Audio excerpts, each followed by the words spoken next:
Good afternoon. Welcome to the Polk County School Board's work session. We will now call the work session for June 10th, 2025 to order. I would like to thank everyone for being here today. I don't know if you knew this, but every year on the very first Saturday in June, the Minneapolis community, they come together to watch a huge number 2 pencil. I don't know if you've seen this. This is all over the social media right now. This large, massive pencil, and they come together to actually sharpen it. The sculpture was shaped in 2022 by Curtis Ingolstad, who transformed a 20-foot tall, 32-inch diameter, wind-damaged bur oak snag into the Lake of the Isles' best-known pencil. And I mean, this has been a pilgrimage that I've wanted to do for many years, but it was incredible to see thousands of people come watch and witness the sharpening of this large pencil. So all that to say, the pencil has hope in our extremely digitally saturated spaces today. And here it is. The pencil owner was asked, why sharpen the pencil? Is what he was asked. And he says, there's renewal, there's a promise of it. If you can sharpen it, if you can make that dull a pointy tip again, you've got a chance to put pencil to paper and start doing whatever you want to do. So one of my favorite quotes is, a pencil and a dream is all you need. So really thankful that you're here today. Again, thanks to our staff. I see you lined up back there. We have staff on the front row today as well to kick us off. Appreciate your accessibility to us as we work through our work session today. I will read out the Who Are We statement. And this is what it says. It says, we are the Polk County Leadership Governance Team. If we were to pick one phrase to define us, it would be student-centered. Because when we come together to work, we lean on our diverse backgrounds and experiences to ensure that our decisions are focused on providing a high-quality education for all students. I don't know, put a student in your brain right now and visually see that. That's why we're here today. So the 4 most important things to our governance team are: 1, operating with integrity; 2, respecting our students, our staff, families, and each other; establishing a culture where stakeholders feel valued, supported, and have opportunities for personal and professional growth; supporting an approach of continuous improvement to ensure student outcomes. That's the most important things to us. Collectively, we need to work on behalf of the children that we serve and find these avenues of agreement so that we can govern the district in an effective manner. There is no acceptable alternative to that. We will always collaborate in a respectful manner in order to enhance opportunities for each student and staff member. We will not disparage others. Our students will thrive because when we remain committed to that, we're supporting the whole child. We hope to engage and empower our students and stakeholders to create this community of lifelong learners.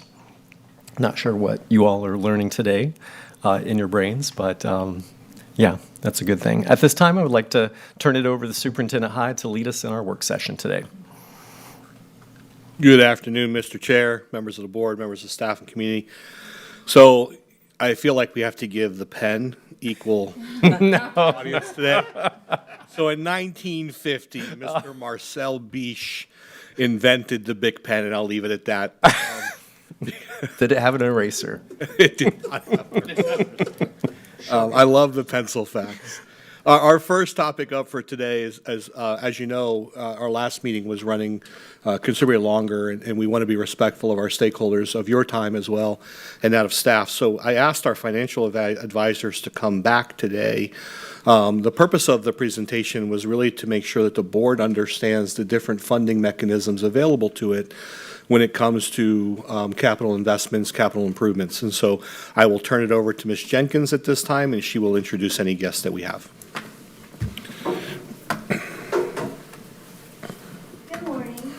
We have Laura Howe, who is with PFM, our financial advisors, and she and I are going to talk through a little bit about our capital projects and our financing options. Good afternoon. Thank you for having me here today. I know my colleague Brent was here last time, and so we work hand in hand to cover the district. Oh, there we go. Okay, so today we're going to go over sort of three main topics: the funding sources that are available for Florida Public Schools, a general overview of the financing process, a little Bonds 101 for you, and then an overview of the school district's debt outstanding.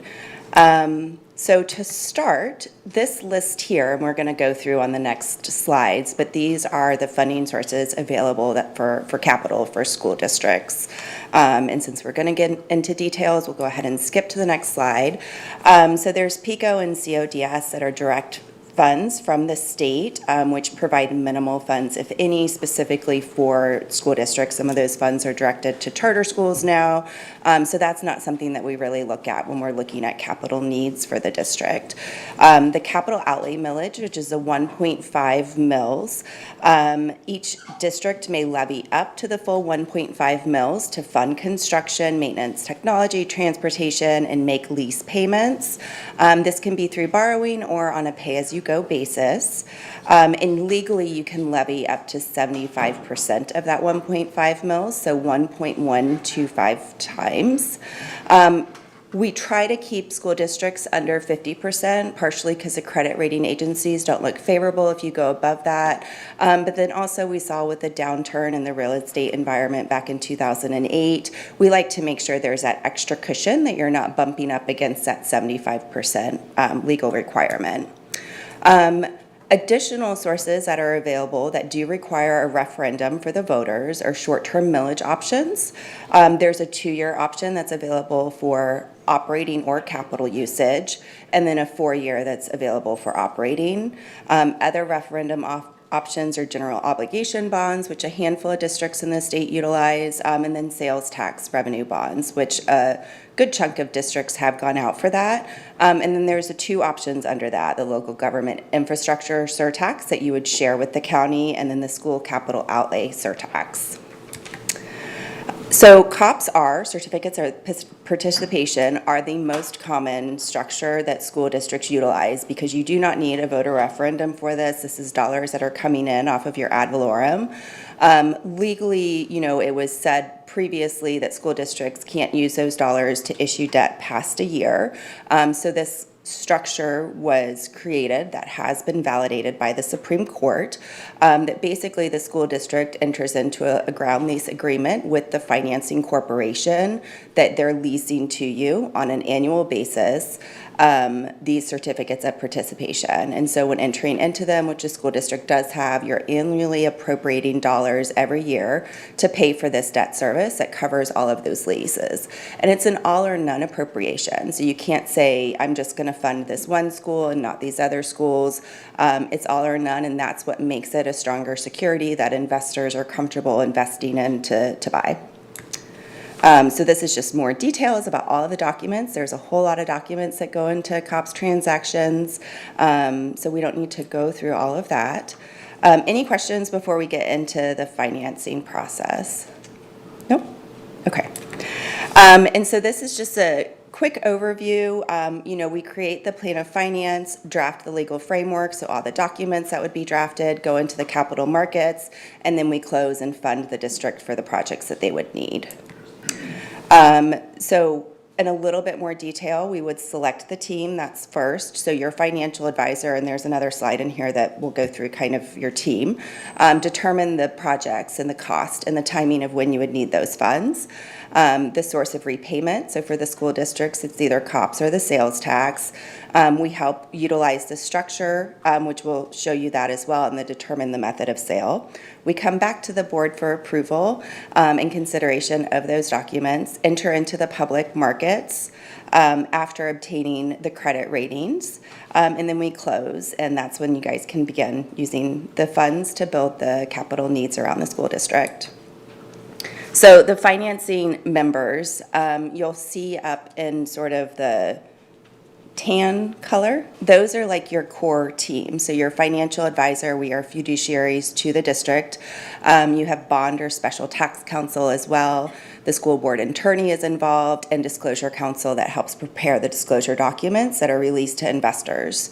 And so depending if it's a public offering or a bank loan, you would bring in the money folks, either an underwriter or direct provider to the bank. And then depending on the other kind of structures that go into what the financing is, you would have the trustee, potential rating agencies, if it's a public issuance, credit enhancers if needed, bond insurance, a registrar or paying agent if that's necessary, and a verification agent utilized when we do refundings. Again, this is just more detailed descriptions that y'all can reference when you go back to the core team. And so we will, before we get into an overview of the school district, any questions on that? So this is the current debt that's outstanding for Polk schools. And so there's 3 debt that's outstanding under their certificates of participation. You'll see the maturity dates in the second to last right-hand column.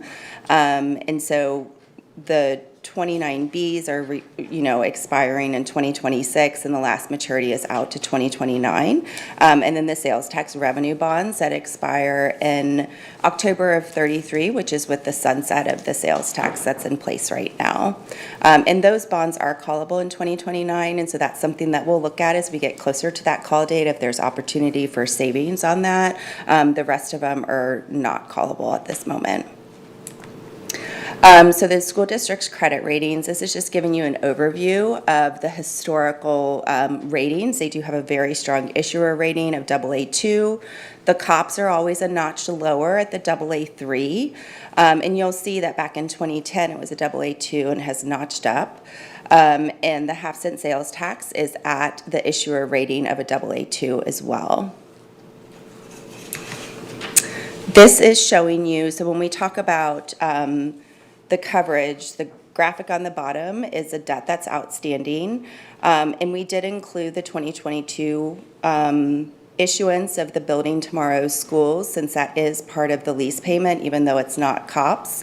That is debt that's outstanding out there that goes out to 2043.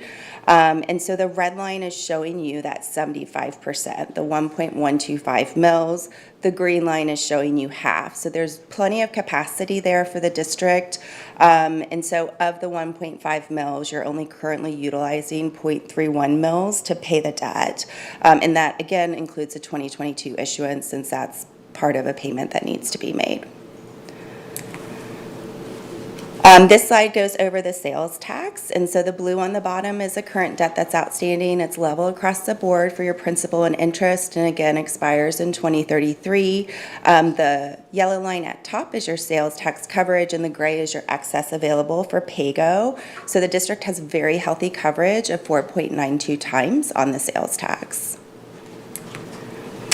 We did just want to highlight over the years that the district has taken opportunities for refundings, and more specifically as well, taking the program that was very heavily variable rate, interest rate exposure, and fixing all that out. So it's a very conservative program now.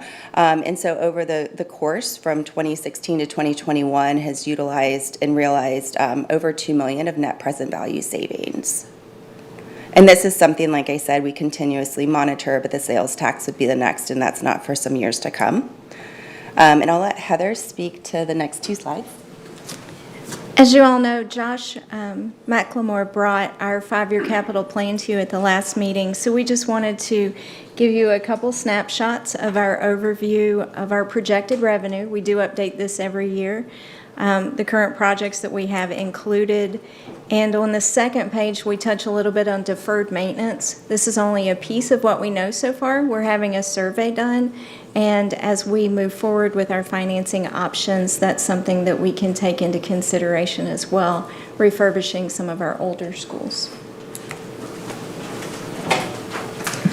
So we did want to highlight the different methods available. Obviously, the PAYGO dollars. So that's as the dollars come in, you can utilize them to meet your capital needs. So any new construction and your deferred maintenance. The current user bears that cost, so it's the dollars coming in or paying for the current user that's there. A negative to that, though, is that, project costs can escalate over time, which we've seen significantly since 2020. As opposed to borrowing, so pay as you use, you can do your construction, your deferred maintenance as you need it. So you're not sort of creating that backlog with deferred maintenance. It does spread the cost of capital over time. So all those folks that are going to be in those schools for the next 30 years would be using that. Obviously, a disadvantage of that is that there is interest expense related to this. As a verse pays as you go, there is no interest expense, just potential escalation in construction costs. So we have been talking with Heather and her team, and so we're here to discuss potentially new money needs of roughly $250 million, $200 million for the Poinciana Area High School and $50 million for deferred maintenance. But as Heather had said, with the capital plan and the deferred maintenance needs, this is flexible and discussions can come up. And we did want to show you a couple different options of structuring this to kind of get you a sense of what we were talking about. All of this assumes it's paid fully with the 1.5 mils issued as COPS. All of them are at $250 million for your project fund. And there's differing final maturity dates. And so I don't know if it's easier to look at the chart or the graphic below. I did want to highlight, so we're looking at potentially, maturities in 2035, so 10-year issuance up to 2040, and then 2045, so 20 years out from now. And I know that in the markets, people hear about mortgage rates are still at 7% for 30 years. The municipal market is much more advantageous still, and we do have a graphic in here that will show you sort of where interest rates have moved, but did want to highlight from the 10-year structure to the 20-year structure, the true interest cost ranges what we're estimating in today's market from 3.95% to 4.5%. So still very attractive rates for municipal issuers. And so a couple of the differences here, and if we are looking at the graphic at the bottom, the brown is all of your current debt outstanding. That goes out to 2043, and we have layered on the different potential series of this from the 10-year to the 20-year. The green line up at the top is 50% of the 1.5 mils. So that's based on your current taxable assessed value, what the state's projecting in your growth over the next 5 years, and then we level that out. So you'll see that any of these scenarios, we're still well below that 50% of the 1.5 mils. A lot of these kind of layer on top of each other, and the biggest difference then in this is your net interest. So the 10-year structure we proposed, which is sort of this tan line that drops off in 2036, so you'll see it levels across, is what we call a wrap structure. And so it's slightly deferred principal on that. It keeps your payments of the interest a little bit lower, so it keeps the MADS a touch lower, and MADS is maximum annual debt service. And then the principal picks up in big bulks from 29 to 35. And so that would result in an estimated millage requirement of your maximum annual debt service of 0.57 of the 1.5 mils. The 15-year, we do two different structures on that. So wrapped, again, the same where you're deferring the principal until 2029 when that debt service drops down significantly. And then we also show level, so where your principal and interest would be level throughout, not taking into account the current debt that's outstanding. And so those are the blue and yellow lines. So you'll see the yellow line, which is level, has your MADS pop up, and the blue line is kind of hidden under the orange down there, and so it keeps, your debt service payments through 28 a touch lower. And then we did the same for 20-year, a wrapped and level as well. And so that's the orange line and the red line. So again, you'll see the red is where it's level, so you're paying principal in the starting year, so it's higher, and the orange is a touch lower. All of that to say the coverages on any of these scenarios are healthy, ranging from 0.47 usage of the mill to 0.62. But the bigger difference then is your net interest in this, which the 20-year wrapped structure is requiring the highest. at 142.7 of net interest, compared to the 15-year where you would still get the same millage requirement. You're only paying $98 million in interest. There's a lot of different nuances that we can do. We just sort of wanted to show you a couple different scenarios. We like to take into consideration, though, potential future needs as well when doing financings. So we're not just looking at today. We're looking at, are there going to be potential borrowing costs? What are the pay-go needs down the road to make sure there's enough dollars there to fund that? So before I move on from this slide, because I know that was a lot of information, are there any questions? Dr. Allen? Thanks, Superintendent. I don't know if we can wait till the end, but just to maybe start, I was looking at page 18, and this would be my interpretation of the graph, but I just want to clarify. So, and again, I mean, I'm looking at this, and obviously strong financial position with the conservative debt management, and so again, appreciate that work. Am I seeing that the district's only using about 21% of its borrowing capacity? Is that how I would interpret this? Is that, If I could do the math in my head, but it's 0.13 of the 1.5 mils, and so you can go up to 1.125. just a little bit smaller than that then? Yes. Okay. All right. And then I guess my question around that was like, how would that compare to other districts around us? And if that's even, It varies. it varies, yeah. Some districts that carry really high debt, Mm-hmm. and others that are pretty low. We are one of the lowest. Yeah, okay. Good to So know. we normally see with districts that are starting to grow is when we have these discussions, right? Because the needs are sort of building, and so that's why we take into future considerations, absolutely, to try and manage that, to keep it as low as possible. Okay. So then that 50 million is based on, you know, if we look at that matrix, right? So the upper portion of that matrix was our half-cent sales tax, so the deferred maintenance is where the 50 is coming. So the 200 seemed, it increased a bit, right? Because I think we were at 180 something, and so I wonder where the 200 number came These from. are estimates. Estimates, Not okay. actual numbers, because I was going to make sure we commented on that. Yeah, I will assure you that our deferred maintenance will be significantly higher than $50 million. yeah. If I recall correctly, we've already received a completed report, initial report, from one school, and it's already at $6 million for that school alone. So multiply that across the district, 131 schools, we're going to have some significant deferred maintenance. However, the board will manage that as we bring the deferred maintenance and we begin to rank prioritize roofing, HVAC, plumbing. Those are the conversations we will have through workshops and board meetings. So that number will move. And I think just for argument's sake, to allow them to show you the impact, they use these rounded numbers just to show you. Because part of this too is, even with the new high school, I think it's important to note, I've spoken with staff, and there's three different options really available to us to pay, just to simplify the entire process. Could you pay the entire school with impact fees? Yes, the money's there. But then you're house rich and cash poor. I always use that analogy. Can you split fund that by using impact fees and a combination of borrowing? Yes. Can you borrow? Yes.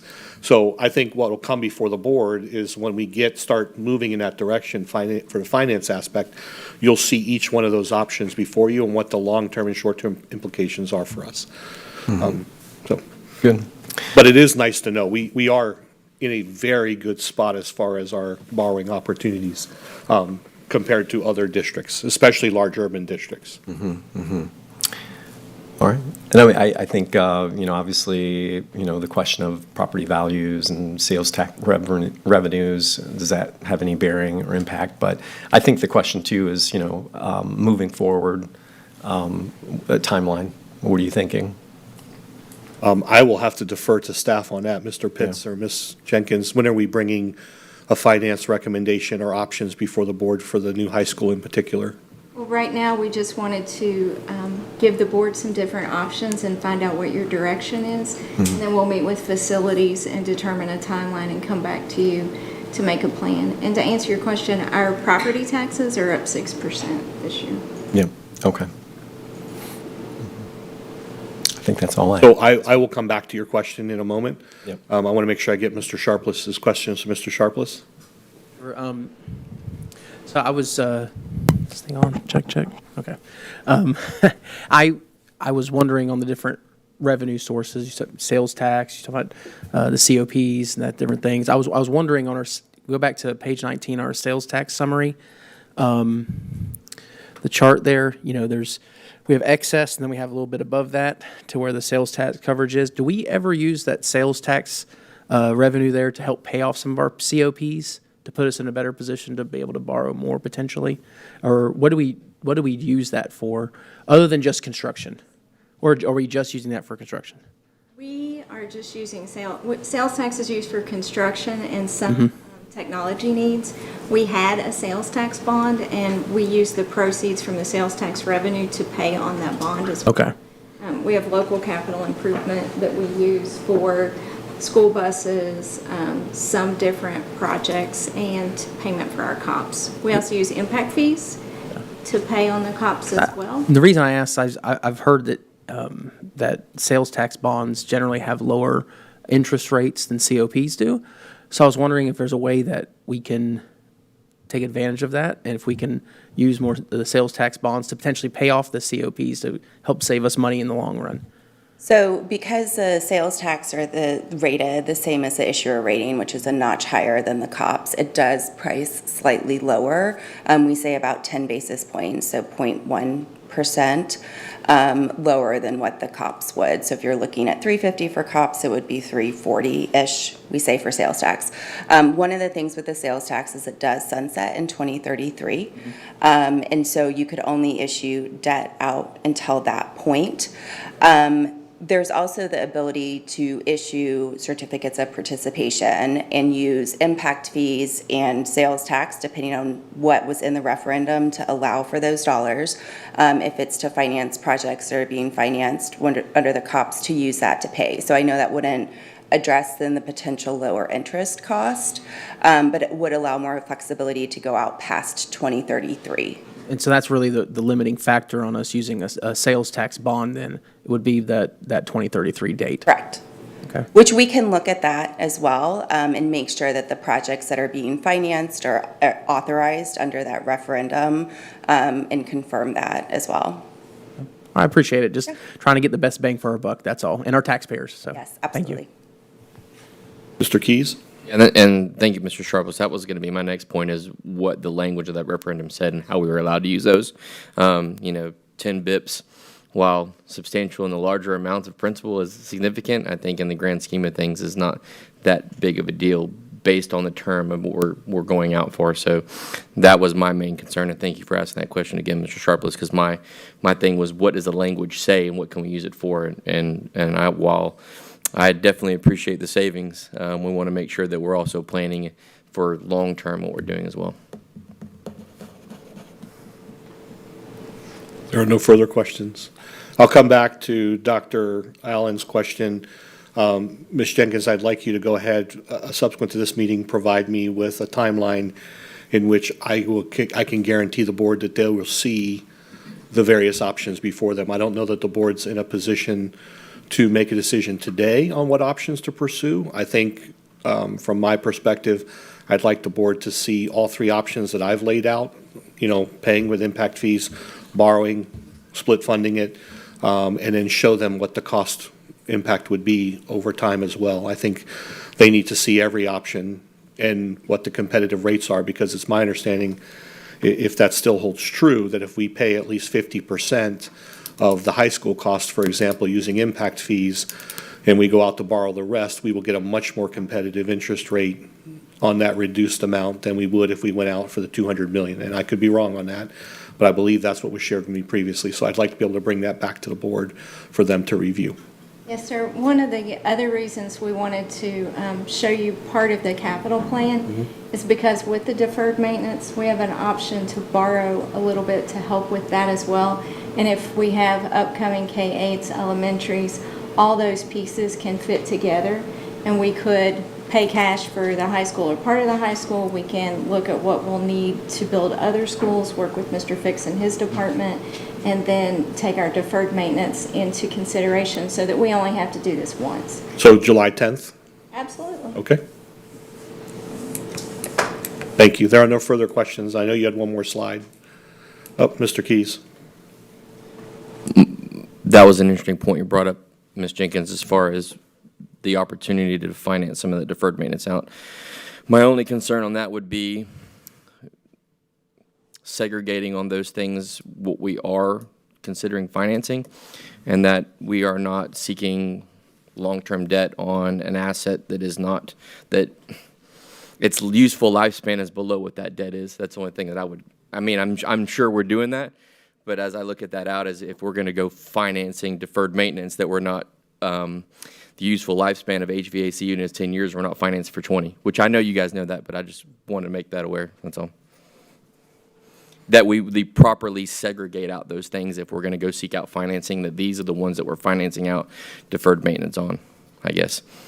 So that is something that we do take into consideration. And you'll see on this slide the average life that goes across for the debt from this, which is from 6 years up to almost 13 years. And so there is, that is something that we do take into consideration in the structuring. Thank you. Okay. And just the last slide to go over was to just kind of give you a current snapshot of where current market rates are in the municipal market. And so what we price off of is called the B-Valve AAA GEO curve. And the graphic on the left-hand side shows you the yellow dotted was where we were a year ago. So we were at that inverted yield curve where the 1 year was higher than the 10-year. And you'll see that the current line is blue, and so between the current 1 week and 1 month ago, it's kind of all right on top of each other. And so rates have risen on the longer end out 30 years, but have declined on the front end compared to where they were a year ago. And the graphic on the right shows you where we were a year ago in the light blue and the dark blue where we currently are, and then that range of where they've been over 10 years. And so the bottom of that range was kind of where we were in 2020, really awesome time to borrow, but we're still under where we, the 10-year averages, like I said. The rates are still attractive. It's not like what you're hearing in the news for a mortgage rate. That was all. So, thank you. Thank you.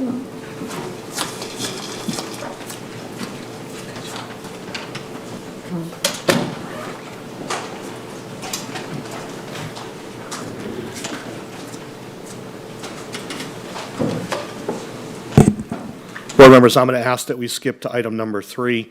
I'll come back to Aramark. I may need to adjust that. We're dealing with an issue, and I'll apprise the board here momentarily. So the next item before the board is proposed rule development for school board policies.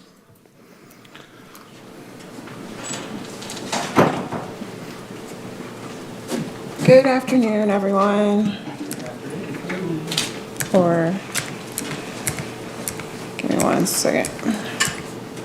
Okay. So today we have a total of 13 policies that we're bringing before you.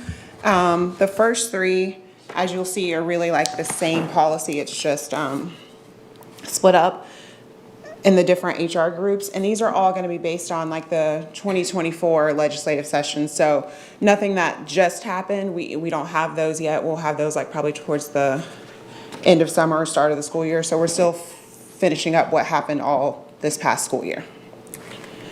So the first 3 policies are all related to military leave. So it's our 1430.07, 3430.07, and 4430.07. And this is related to Senate Bill 818. And it just, it changes the pays employees for the first 30 days for those that are on military duty for 90 days.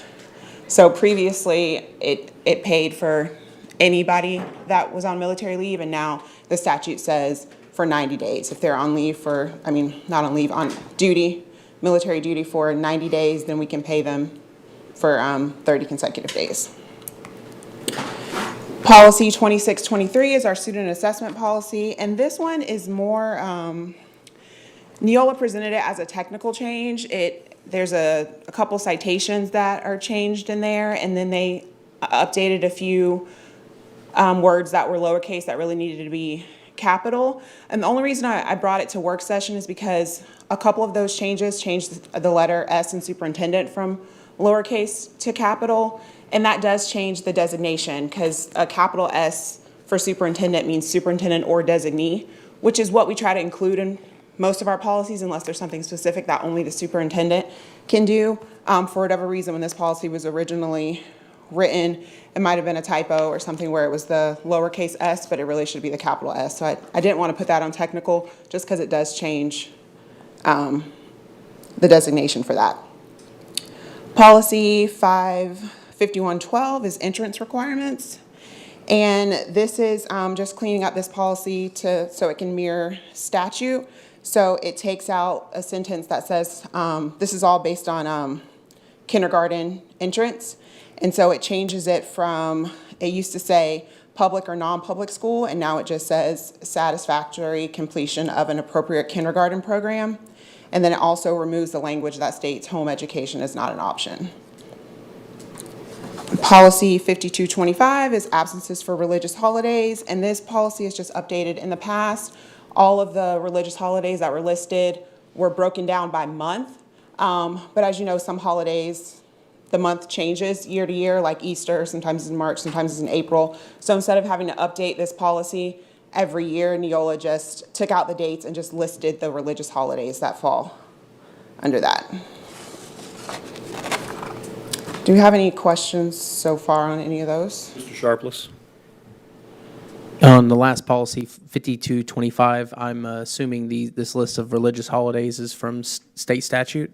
Is that where it's coming from? Yes, and it's the same list that was in, that's always been in there. It's just, it took out all the months and just made a list of policies. But yes, these aren't holidays that we create. This isn't a list that we created. Thank you. Is that it for that? Okay. So we will move on to policy 5460, which is graduation requirements. And then also the next policy, 5465, they both have some of the same language changes based on the GED, and it allows students that are 16 or older are now allowed to take the GED if they've filed a formal declaration of intent to terminate school enrollment, as opposed to previously where they had to wait for approval of an underage waiver application. It also puts a requirement for school boards to notify the candidate of all adult, secondary, and post-secondary options available to them, and also tell them what the requirements and eligibility requirements are for those programs. And then there's also some language in there about the Florida Seal of Fine Arts. That's a Florida Rule 6A-1.09952. So very similar in 5465 as far as the requirements for GED and those students that have reached the age of 16. Policy 5500 is our student conduct policy, and it's revised to change the threshold for petty act of misconduct from 350 to 750, because 750 is what's considered a felony, and this is also already in the updated version of our student code of conduct that Brett Butler presented to you guys, I think, at the last work session. And then policies, and we have a couple of facilities policies. Policy 7100, facilities planning. And this is based off of Florida Statute 1013.385. And it just, where it listed out previously all the different specific areas for flexibility, it now just provides like a general statement to summarize those. And then policy 7101, the Building Permits and Code Enforcement Office. It removes an outdated reference to a 2010 Florida Building Code. It adds another legal reference to a Florida statute. Identifies the statutory responsibilities of the building code administrator, and then it updates the citation to the state requirements for educational facilities. Do you have questions on any of those policies? Seeing none. Okay. And then our final two policies, these were recommended by School Board Member Wyatt, who worked with John Murphy and Boswell and Dunlap, to add language to policy 5335, care of students with chronic health conditions, and policy 8510, our wellness policy. And it just incorporates language allowing students to bring their own lunch to school with certain restrictions. Do you have any questions about those policies? Seeing none. And then that is all I have for you today. So, all of these policies, you'll be here tonight? Yes. Okay. And Mr. Crawford will ask for authority to advertise a public hearing so we can have the public hearing at the next scheduled board meeting in July.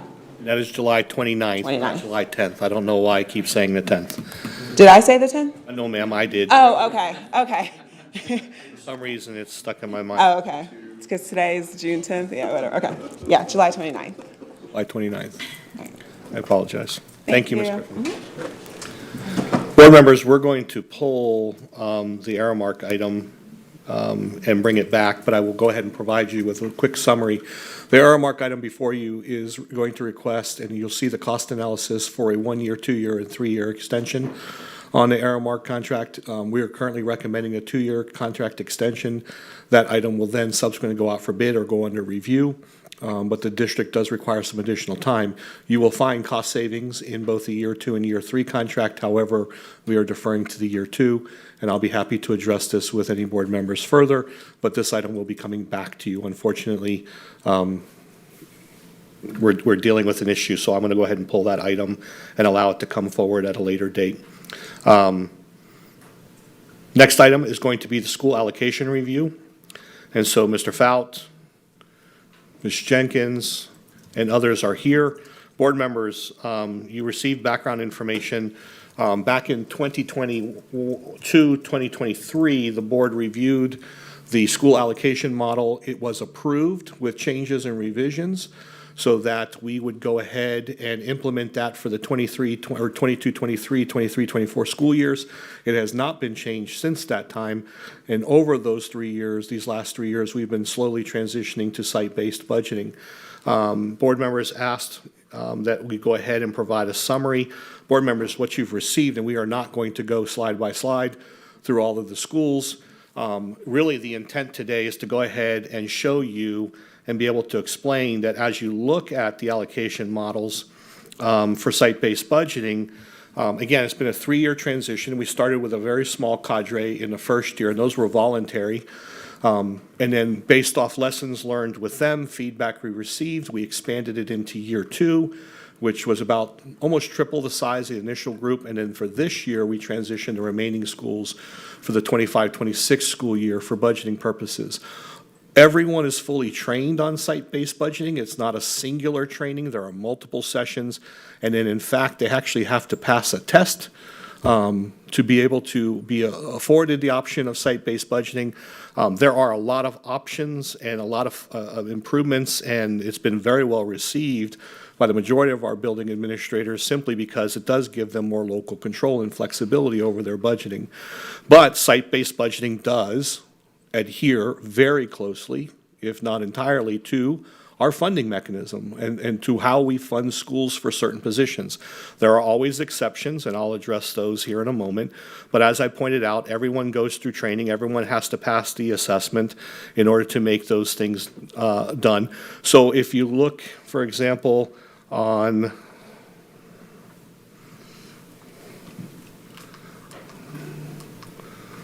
this next slide, when we talk about considerations, board members, what you'll find, I apologize, I'm trying to get back to my version of it. Budgets that you'll see here do not reflect federally funded allocations in their entirety. It's important to compare the budget in addition to the unit changes. So when you look at some of these next slides and you see that a school lost a position, it does not necessarily mean that that employee was fully displaced. So you can't just count the number of positions that were changed because they may have current employees that they then reassigned into existing vacancies. And so it has allowed us to basically start to address, and I'll be able to provide the board with an update as to how many long-term and even short-term positions were able to be filled with existing staff through the reallocation model. As we talk through some of the examples, the importance here, again, because it's a very complicated page that we gave you here, and it's actually comprised of multiple Excel spreadsheets. This is not done on one spreadsheet, not on one screenshot. One of the most important is up in the upper right-hand corner, and it's called the percentage of funds spent per school. And what you'll see there is how much that school is allocated each year at or above their FTE allocation, what they generate by virtue of the students enrolled on their campus. In particular, in this example, what you see here is that school for the 23 school year, 24 school year, was funded 28, almost 30% above and beyond what it would typically generate based solely on its student allocations. Subsequent to that, board members asked as they started to look at this, because you've had this information for some time now, asked, well, why are some schools green? So when you look in the upper left-hand corner, you see the status of the school. And it is a dashboard, so it's red, yellow, green. And so some asked, well, why is the school red or why is the school still yellow if we're going through the allocation model? And you received a subsequent attachment that gave you the explanation for each and every school if it was red or yellow. And primarily for many of those schools, what we found is that based off the allocation model, that some of those schools, based off their enrollment, did not meet what would typically generate those positions, but by virtue of the allocation model, they're guaranteed those positions. So if you didn't meet a certain threshold, we still gave you the position by virtue of the allocation requirement. So you are funded above and beyond the money that you would generate based off your student enrollment. In other instances, because of the specificity of need based off programs, for example, we have a lot of specialty programs, CFAA, Summerlin, and others, IB. We do staff, we do provide additional funding for in many instances, and in some cases, schools have been awarded additional positions based off their appeal. For example, if a school, and there is an elementary school, that was 2 students shy of meeting the allocation model requirement for a dean to be on their campus, I allocated the dean, because at some point those students are likely to show up, but respectfully, they're close enough to that bubble that I want to make sure that the school has the resources that they need in order to be successful. What the allocation model also prevents is the elimination of programs. There are requirements written explicitly throughout the allocation model that require schools to maintain all program options. For example, art, music, PE, those types of things. You can't eliminate those. You can reduce the staff allocation, the number of individuals in those positions, but you cannot eliminate the program option in its entirety. Now, obviously, schools do not eliminate positions if they still need those positions for scheduling. But what this allows for example, we've had schools that have, for example, 225 or 250 students enlisted in ROTC, and they had 4 ROTC instructors. They don't need 4 ROTC instructors, so the school decided to go ahead and cash in 2 of those positions, support those 250 students as they should through the allocation of 2 ROTC instructors, and then they redistributed those staff elsewhere. Right? In those cases, in ROTC, they may be placed at another school, but they also may have been retained within the school and filled a social studies position, a history position, or something else based off their area of certification. So I wanted to make sure I gave you a little bit of background as we go in. I see Ms. Wyatt. Ms. Wyatt. I apologize. Mine was an earmark question, so we can. Oh, okay. Yes, ma'am. Ms. Miller? Thanks for answering my questions. I don't know if my microphone, Thank you for answering my questions before today's meeting, but I do want to just reiterate that site-based budgeting, in the past, if you can talk about the phrase, the dollar follows the child a little bit, only because we've had a legislator that used it a lot. And when you have children who need supports, whether it's gifted or students who need support services on the ESE spectrum, I think parents are concerned that units being cut, meaning does affect the programming. So that's one thing. 2, the high school you're referring to is not my high school, but I received several phone calls about it. And I think that to reassure staff and families again on the programming side, because when we made that cut, they did change some programming, and the optics is it was changed because of budget cuts, like maybe things they participated in. And I think we want to keep the fidelity of these programs, making these conservative and very needed changes to how we budget them. So a little bit about how programming should not change, whether it's support services. And I know at the end, it's really site-based and the principal can decide. And the final thing is messaging. This is great. And I don't know if our principals needed more help with messaging this, but I think a lot of what we faced with lots of inquiries from the public could have been buffered with messaging either from us or the principals on how this was going to work. So there's 3 at one time. Is that okay to do 3 at one time? To do 3 what at one time? To 3 different. I caught 2, but I'll address the 2 that I did, and please remind me if I missed the third. Thank you. So the first one was the dollars following the students, and that's true to a certain extent. Depending on a child's matrix of service, depending on how they're awaited, they receive additional funding. Some services, in particular, those students with IEPs, do receive additional funding that will follow them in the form of a full-time para, a part-time para, full-time nursing, those types of things. However, we do, by virtue of consolidating those students within specific programs, help cover the overall costs for that program and the students' overall needs and functions. When we start talking about gifted instruction, as I shared with board members previously, we receive an additional weighting for students who are identified as gifted. It's approximately $900. That funding, there is a holdback for the district because there are district staff who support gifted instruction. However, those dollars are allocated directly to the schools, minus that holdback. So the schools can then, again, by virtue of site-based budgeting, can make decisions how to best support students. As to your question, I think I got your third one now. I think your second question was communication. I only received concerns about one school in particular, and it was one of our performing arts schools. And the reality of it was not proper. I would argue it was not properly communicated by the administration. The administration worked quickly to send out communication to its parents and community members and to faculty. But when you have a school, that school in particular was funded close to $1 million. They were over budgeted every year in additional revenue. And as a school district, part of our responsibility is not only providing supports for students and ensuring we're supporting programs, but it's also about being our fiduciary responsibility. And so if every school is allocated additional funding above and beyond what their students generate, at some point, we are partially responsible. And I've shared with the board before, we are overstaffed in many areas. It's just a matter of where the students are located. So by going back to the allocation model and seeing how students are generated and then being respectful of the programmatic needs. So no schools were adversely impacted and no schools lost program options for students.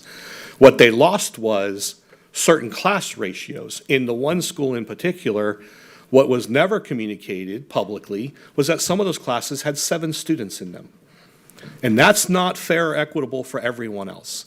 And so every student still has access to dance, to music, to art, to everything else that they've always had, but there's a reduced overall number of staff. Part of this historically developed because of the way we have supported and launched magnet schools and academy programs. We've always in the past, and we still do to a certain extent, provided attractor units. So in order for a program to be successful in launching a program, whether it's IB, whether it's any type of career tech ed academy or STEM academy, it's going to require additional staff because you don't want to diminish or adversely impact the current staffing allocation as you launch this new program. So we've always allocated additional staff. What we changed 4 years ago and what we've been communicating ever since then to our building administrators and to others is that schools have 3 years. So if a new program launches at a school and we provide those additional allocations, they have 3 schools to market that and create a campaign around that because they need to offset it with new enrollment. The district cannot continue to just keep supporting programs simply because they exist, especially when enrollment doesn't justify or offset that operating cost. So with respect to that, we've been very, very intentional in how we manage that. But we have provided our administrators, as I said, part of the training is how to communicate this. And we have had some instances where it's been poorly communicated, and you're absolutely right. And there was one instance where there was an error in the initial pre-K calculation, but that was corrected within 24, 48 hours. And so we were able to address that with that particular school. But I would argue at sometimes too, Ms. Miller and board members, I think there's some intentionality in the way people communicate things, even if it's trying to do it ambiguously because it benefits them to a certain degree or a certain extent. It's also easy to blame the district, the big evil district, for all these things versus taking ownership and responsibility of the fact that if you want to be autonomous, with autonomy comes responsibility. You can't be completely autonomous with your allocation and your budgeting and not take some responsibility for having to make tough decisions about how to support students. I shared with you an example previously where a school made a decision to cut a guidance counselor versus eliminating a different position, and arguably a position that may not have been needed. But they made a decision, and that was more, in my opinion, was more based off interpersonal relationships and friendships versus what's always in the best interest of our students. And so I do think at times, Ms. Miller, there is a mixed message out there. I do believe sometimes it's intentional, but it's definitely an area we can continue to support our administrators in to help make sure we explain these things thoroughly. That's pretty good. I do, remembering all that was good. So I do want to say that just for people who've been in the district a long time, I think sometimes life experiences makes people more critical of certain processes. I just want to confirm publicly that as site-based budgets happen and principals are given that autonomy with their budgets, that there is a checks and balances, so we do not end up again pulling school budgets and watching dollars that should go to ESC students or even gifted students run to third grade and elementary because there's, and I get it, I get the pressure. And that's what happened before. People make the decisions based on what they're given, not that they're trying to, cause harm or distress. But it did, and it took a lot of us, and Wes could share the legal aspect of what we dealt with because we weren't able to provide services. So I'm assuming that the regionals have been trained to double and triple check budgets. And I just want to confirm that, yes, the high school that was mentioned, especially like those specific, I don't want to call them, there are electives. If you had a program going where the kids did summer opportunities, they had all these things, and we cut the staff back, it may change what the program looks like. It just may be offered differently than what the families were used to. And I think that was some of that messaging piece. And my last is, I know our principals their background is education. Very few of them are marketers. And do we give them tools to do that? Is there training available for them? Is the expectation explicitly given to them?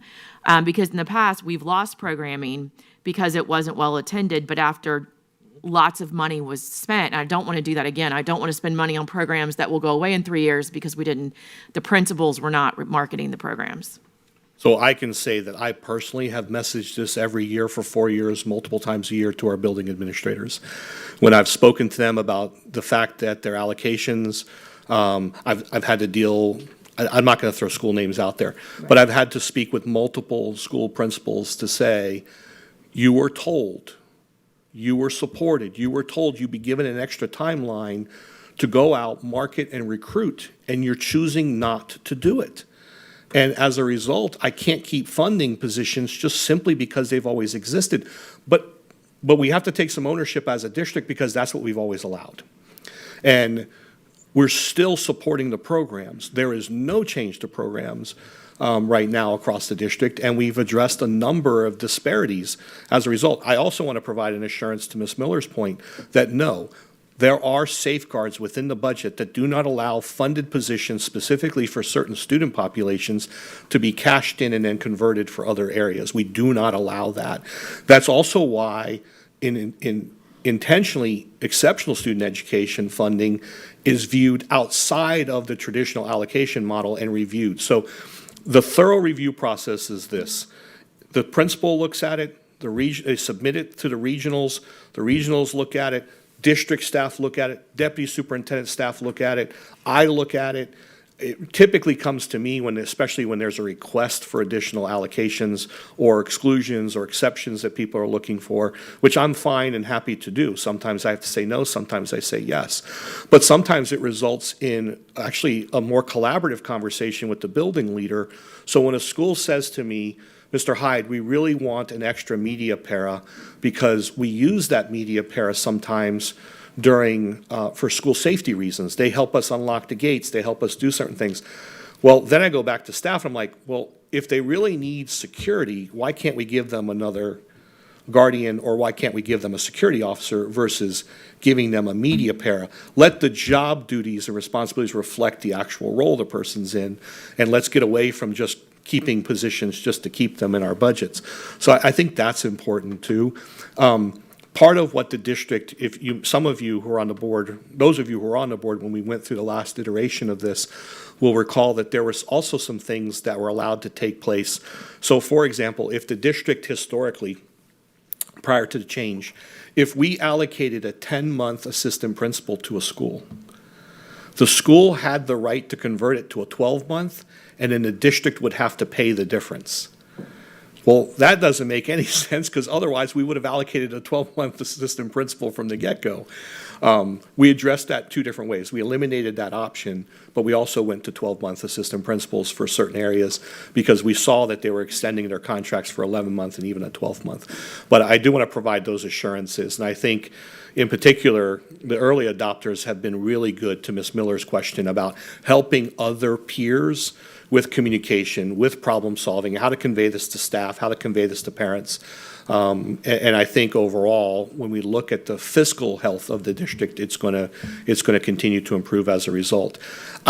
But I also want to provide, again, and reassure everyone and state it probably for the 10th time this afternoon, there are exceptions. There are always exceptions. And while the policy and the procedures for allocations are written in black and white, it's a lot of gray, because we do want to take into consideration the specificity of a school's needs or student needs to make sure that those schools are receiving the funds to adequately and appropriately support their programs.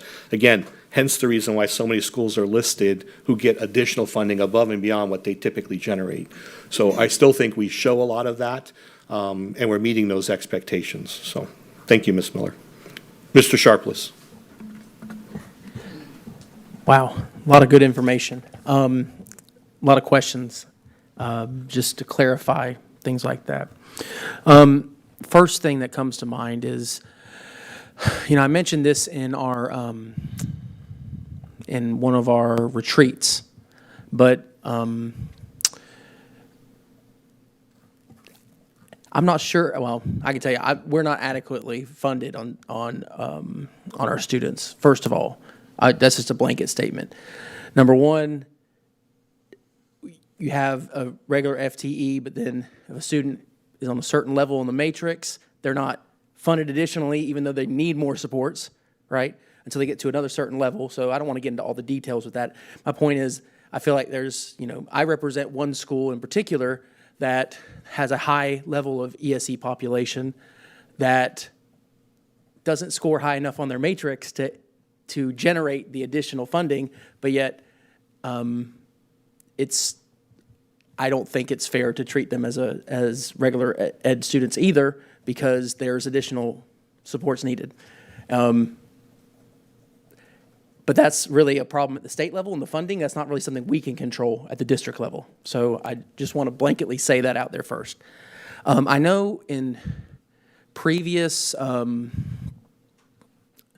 when I was a teacher, CTE students, they had additional weighting on the funding mechanism. Is that still the case? JD? Do our CTE students generate additional FTE?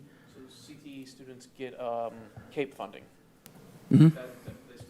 Yes, we still receive it. So is that reflected at all in the allocation model? So do our CTE students? No, we have not changed the way that we're doing that. We're still going to give them their CAPE funds as normal, as we have in the past. Okay. So that's outside of this. Yes. But in the past, the FTE, it wasn't CAPE, it was the FTE, there was a higher weighting for CTE students than there was for non-CTE students. We received additional FTE for them passing the test. Okay, so only for the test. So only for certification exams. Interesting. That change happened. I was just curious. That's why I wanted to make sure I understood that. Question, Superintendent, on the, we still are allowed, I'm a little confused. I just want some clarity. So you said programs will not be cut, but we are allowing principals to make programmatic decisions still, correct? No. Not if the program is explicit to that school. Absolutely not. Like, or say this is- elective decisions. Let's say a school has an art program, a business program, multiple different electives with one teacher, and the allocation model doesn't allow for enough of those units. We are allowing principals to cut I say program, I don't mean like an IB. I'm talking about like an elective program. We are allowing them to cut those, right? It depends on the elective. Okay. So no, you may not cut art. You may not cut music. You may not cut PE. I'm just wondering, like, because at the high school, it's not as much of a problem at the elementary level. When you get to high school level, there's a lot of times a lot of electives, and I represent schools that have there are a lot of them are 6 through 12s. They don't have as many, student population to drive that FTE. So I'm wondering, will it inhibit programs when it comes to, like, will principals be able to? So I'm gonna move us away from the word programs in Okay. this instance and start saying Electives? courses. Courses, okay. So yes, there is forced choice. That's a reality that we deal with every year.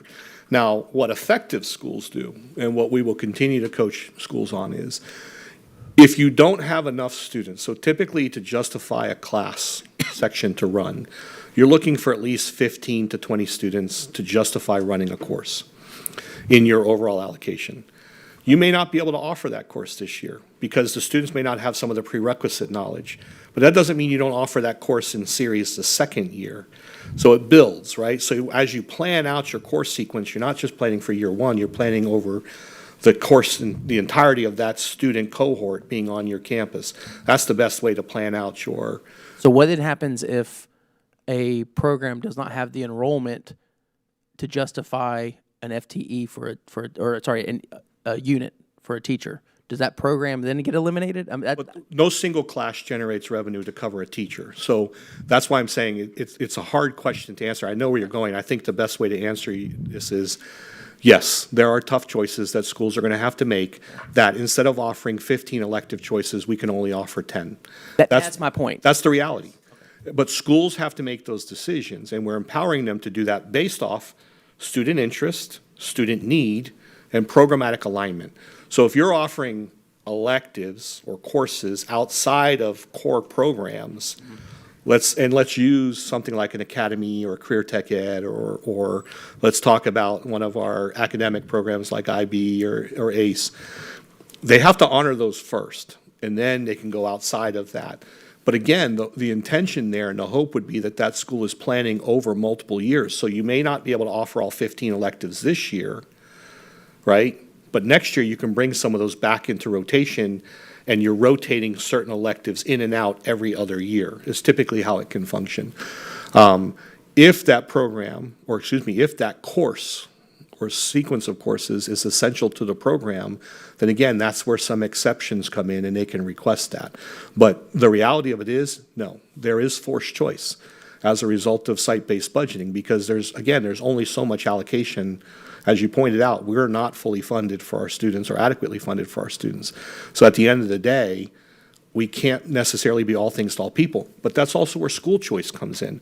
We offer so many opportunities in Polk County that, quite frankly, if that school that you're zoned for doesn't offer you what you're looking for, you think your child's most interested or aligns to their skill set, then you have an opportunity to go someplace. So I just want to be clear. We are allowing principals the autonomy to not offer certain elective courses. That is correct. Okay, Those that are not explicitly required in the allocation model. Yes, sir. It's my last question, and I'll be quiet. Okay, go ahead.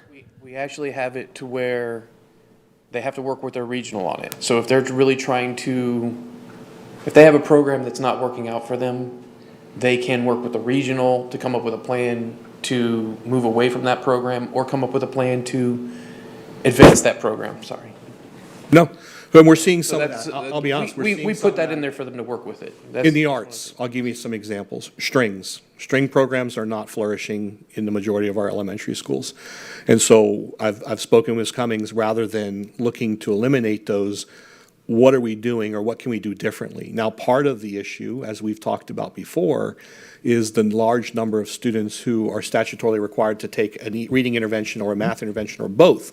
And then by virtue of the way the master schedule works, they're having to forfeit that elective altogether. So I think the enrollment in certain instances is artificially created because of that requirement. So we are working on some creative options as to how we can deliver those services to students, right, by tiering them. So some students may have to go 3 days a week, other students may only go once or twice a week, but then they can still get access to their electives and those enrichment opportunities, because again, we want to support the whole child. So that's a work in progress though, because that's going to take some more time in planning. All right, my last question. Yes, sir. So if, we're, again, giving principals autonomy here, let's say some of those electives aren't being offered because they're not, we don't have the enrollment for it. How are we dealing with the issue of teacher certification? Are we having to move those teachers to different schools, or because a teacher's not going to be certified for every subject? So if they come in and they have to make adjustments, how are we dealing with the issue of teacher certification? Are we allowing teachers to teach out of cert areas? How does all that work? So the answer is yes, we do, in accordance with what the state currently allows for emergency certifications or teaching out of field for a specified period of time. They are entitled to do some of that. However, I think what you're talking more about are displaced teachers. A teacher who, for example, is being displaced either because the FTE allocation didn't cover that position, and then through our collective bargaining agreement, it outlines the process in which and who gets identified for displacement. HR has already met with all of them and offered them opportunities to go elsewhere. And then we then work individually with displaced staff. So for example, the goal is to get you placed to ensure your employment for the next year and you have a home. From there, those staff can also still continue to apply for transfers and other opportunities. In some cases, they may request something closer to home. We try and accommodate that to the extent possible. So there's a lot of work that's done on the HR side. But yes, sir, every single one of those displaced teachers is still employed. None of them are RIFT. All right. And so do we have procedurally, I know it's not in policy, do we, is this going to cause teachers to have to bounce around more from school to school to school to school? Or how do we put any safeguards in there about which teachers can be displaced? Okay. As I just shared, that's in your collective bargaining agreement Okay. that we have with the union. All right. That identifies seniority, those types of issues that are used to identify who on a campus gets displaced. So for example, if you're losing a third grade teacher. All this is covered in the CBA. Yes, sir. All right. Thank you. Ms. Wyatt. Thank you. My first question on slide, they're not numbered, just after examples where it shows all of the red circles. Can someone explain the anticipated count and where those numbers come from? I thought I understood it, but someone just texted me a question and now I'm second guessing my understanding of it. Which one's the anticipated? In the center, middle of the page, the units for fiscal year 25, cost of units. Then we have anticipated count and anticipated cost.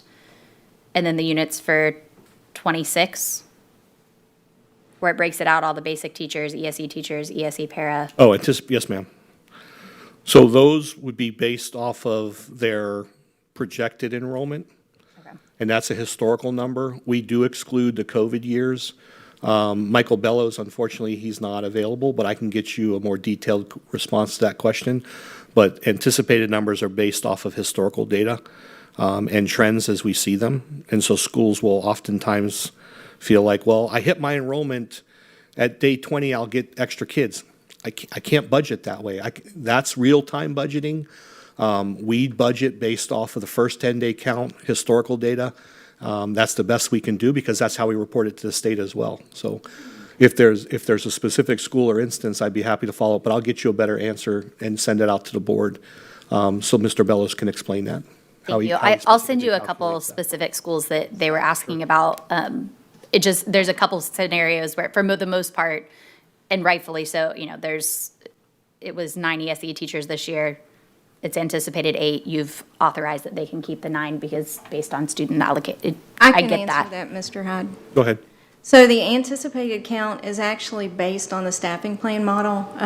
What we've done with our old staffing plan is it's a guideline for the schools to use in order to meet what we would have given them in our prior allocation model. So for example, units for 25, there were 50. Cost of those units are $3.8 million. According to our prior staffing plan allocation, they would have received 40. They've chosen 42, and then it shows the cost to the right. So that gives them a base that when they're reviewing their allocations, they have a guide to go by. Okay. I'll send you the couple of schools that are, because for the most part, they seem within 3 or 4, which makes total sense. There's a couple schools that are off by dozens, which seems a little strange, so. Dozens that's of where- staff? Yeah, like Bartow High School basic teacher units was 104. Their anticipated count is 46 for this year, but they were authorized at 100, which if they were at 104, it makes sense that next year they're going to be at 100, but the anticipated count only being 46 seems odd. Go ahead. I think that's a mistake on that sheet. Okay. I was hoping that, but it just seems like that's, That one caught my eye. That does not seem right for Bartow High School. It Okay. may be pulling in. But it's not accurate either, because it's only 4 positions, if I'm counting correctly, because it says basic teachers. Units for 25 was 104, units for 26 is 100. correct. So there's only a difference of 4. Now, The anticipated count, though, is showing that the anticipated. Yeah, okay. So that's, Yeah. that's where the question was arising. and what I have a feeling is, I have a feeling that excluded Bartow IB and excluded Summerlin, Summerlin. okay. So I'll have to make sure Mr. Bellows double checks these. I apologize. Thank you. And then my second question was more on our attractor units, and I appreciate that, there's some, even with the MSAP grants that we did in the last round, obviously, there's, I think, 4 or 5 schools that are still under those for 1 or 2 more years. How are we, I know you said we're communicating with the school. Is that something that we can get a list of to have on our radar so that if a school in 2 years ends up having 4 units cut, that it's not a surprise to the board members, would be very helpful, I think. Absolutely, we can get you that. Dr. Allen? Thanks, Superintendent. Yeah, I mean, going back to the conversation around the arts high school, I'm going to always advocate, as you think about how students scaffold up in their abilities as it relates to the arts, especially within higher education, you go to those studio art courses, say their junior, senior year, those classroom sizes are going to always be smaller just because that's just the way that it works out. So I'm going to always advocate. I don't think that you can just put a quantitative, wrap around on that and determine this is the best scenario. I think there's definitely always a qualitative aspect to that. But that's just my voice around that. I was curious on the 3% expected holdback. What happens with that at the end of budget cycle for the school itself? Go ahead, JD. So the school is allowed to roll over 25% of what's remaining in the holdback. They are also allowed to use it at any point in time of the year. So if they have a need on campus that's not covered in their budget or a position that they feel like they need, they can tap into their holdback and use it. We also have the holdback there so they don't have to give up positions if for some odd reason they have a drop in FTE. Gotcha. And, going back to the earlier question, I think these were questions that Justin or Mr. Sharpless had presented as it relates to, is it the conference count that we're using, right? Typically, the conference report numbers that we're using too. We use survey 2 of the prior year. Okay. Because of timing. And then we use survey 2 of the prior year to build. We start building in January. And then when we build that, they submit everything around March. And then when we go into the school year, we have our 8th day count true up. And then our next funding, we update it plus or minus based on where our funding falls. Does that answer? Yep.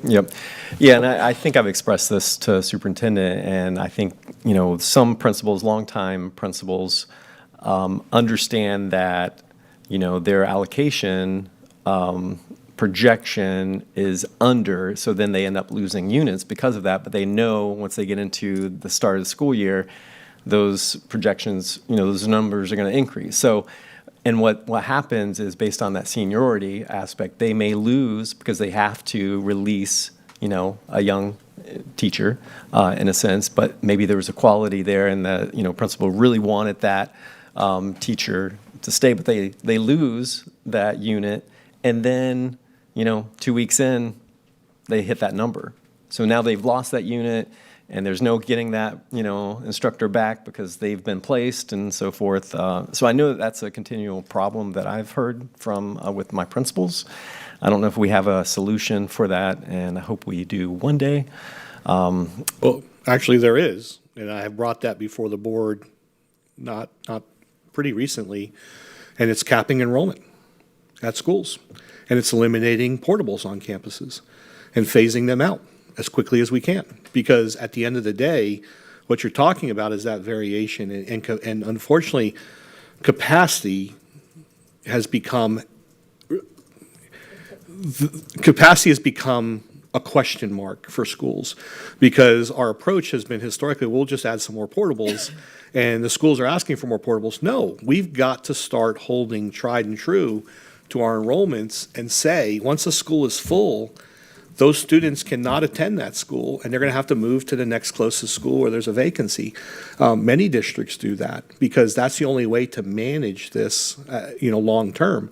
And if you're starting to see new growth or turnover in a neighborhood, and we're tracking that through CASARDA studies or any other study that we're using for student enrollment, then you can have a conversation, do we need to add a facility or a building to a current school site to accommodate for that growth? Yes, that's a different conversation than the way we're approaching it right now. Unfortunately, this is probably step one of how do we then, as a district, begin to control and regulate enrollment numbers so that you don't end up with that fluctuation. I would argue, and Dr. Allen, if any, or you or any board member are hearing that still today, I'd be somewhat surprised, because I thought we've worked through that over the last 2 years to really address that I've worked with Mr. Bellows and Ms. Jenkins directly to say, listen, if we have seen historically that we're under projecting a school by an average of 50 kids, let's add the 50 kids in now.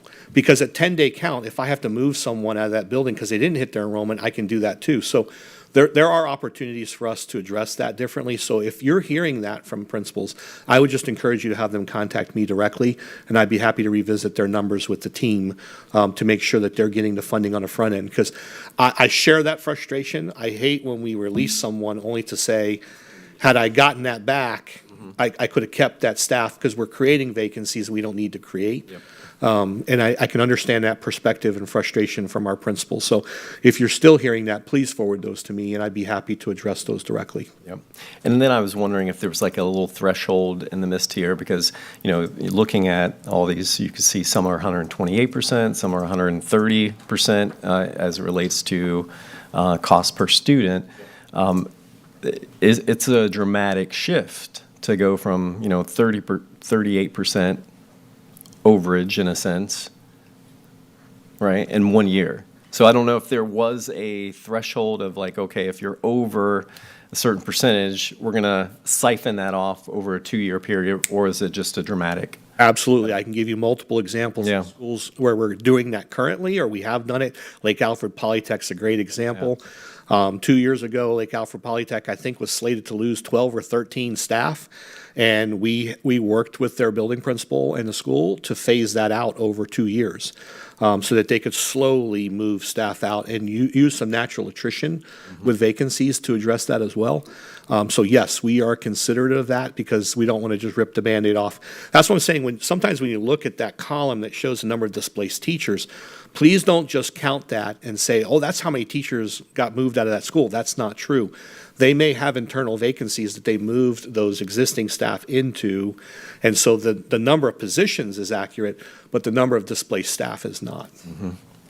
So hopefully that makes sense. Yeah, that's good. And last question, do we see any dramatic changes in regards to student counts within, our different reporting? So would budget decrease for a school, at, say, our different counts that we do, because we do the 4 counts within the school year? Or do you have a budget that would increase due to extra enrollment? I don't know. That was just a random question.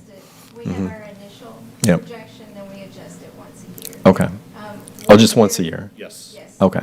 But would Well, there be a dramatic? with the exception of a dramatic change. Yes, Right. then we Gotcha. would review that. So if you had an environmental issue where you lost a school, like schools, the districts that lost schools due to hurricanes, when you see a drastic increase, when you redistribute and reallocate those students, yes, you may have to make some mid-year adjustments, but we try to maintain. Now, for schools that see increasing enrollment, that may be a frustration point, but for schools that see declining enrollment, it's a lot of grace, because we're not pulling money away from them either. So we create kind of that stability to the extent that we can for them, so that they don't have to worry about those constant changes. But if a school were to see a dramatic increase in their enrollment based off whatever reason, issues in neighboring counties, sudden growth, I don't know, people moving into the county unexpectedly, we would be able to accommodate for that. Because we would be able to report that to the state in the next FTE reporting period and receive that revenue to offset those costs. So we would front load that, but that's very uncommon, with the exception of, like I mentioned, an environmental disaster or something to that effect. Yeah. Okay, great. Thank you. Thank you. I see no further questions or comments. Thank you both very much. Board members, the last item on the workshop for this morning is the superintendent's cabinet reorganization. I sent the board another email, included all the documents for your review. We started this conversation, if I recall correctly, in April.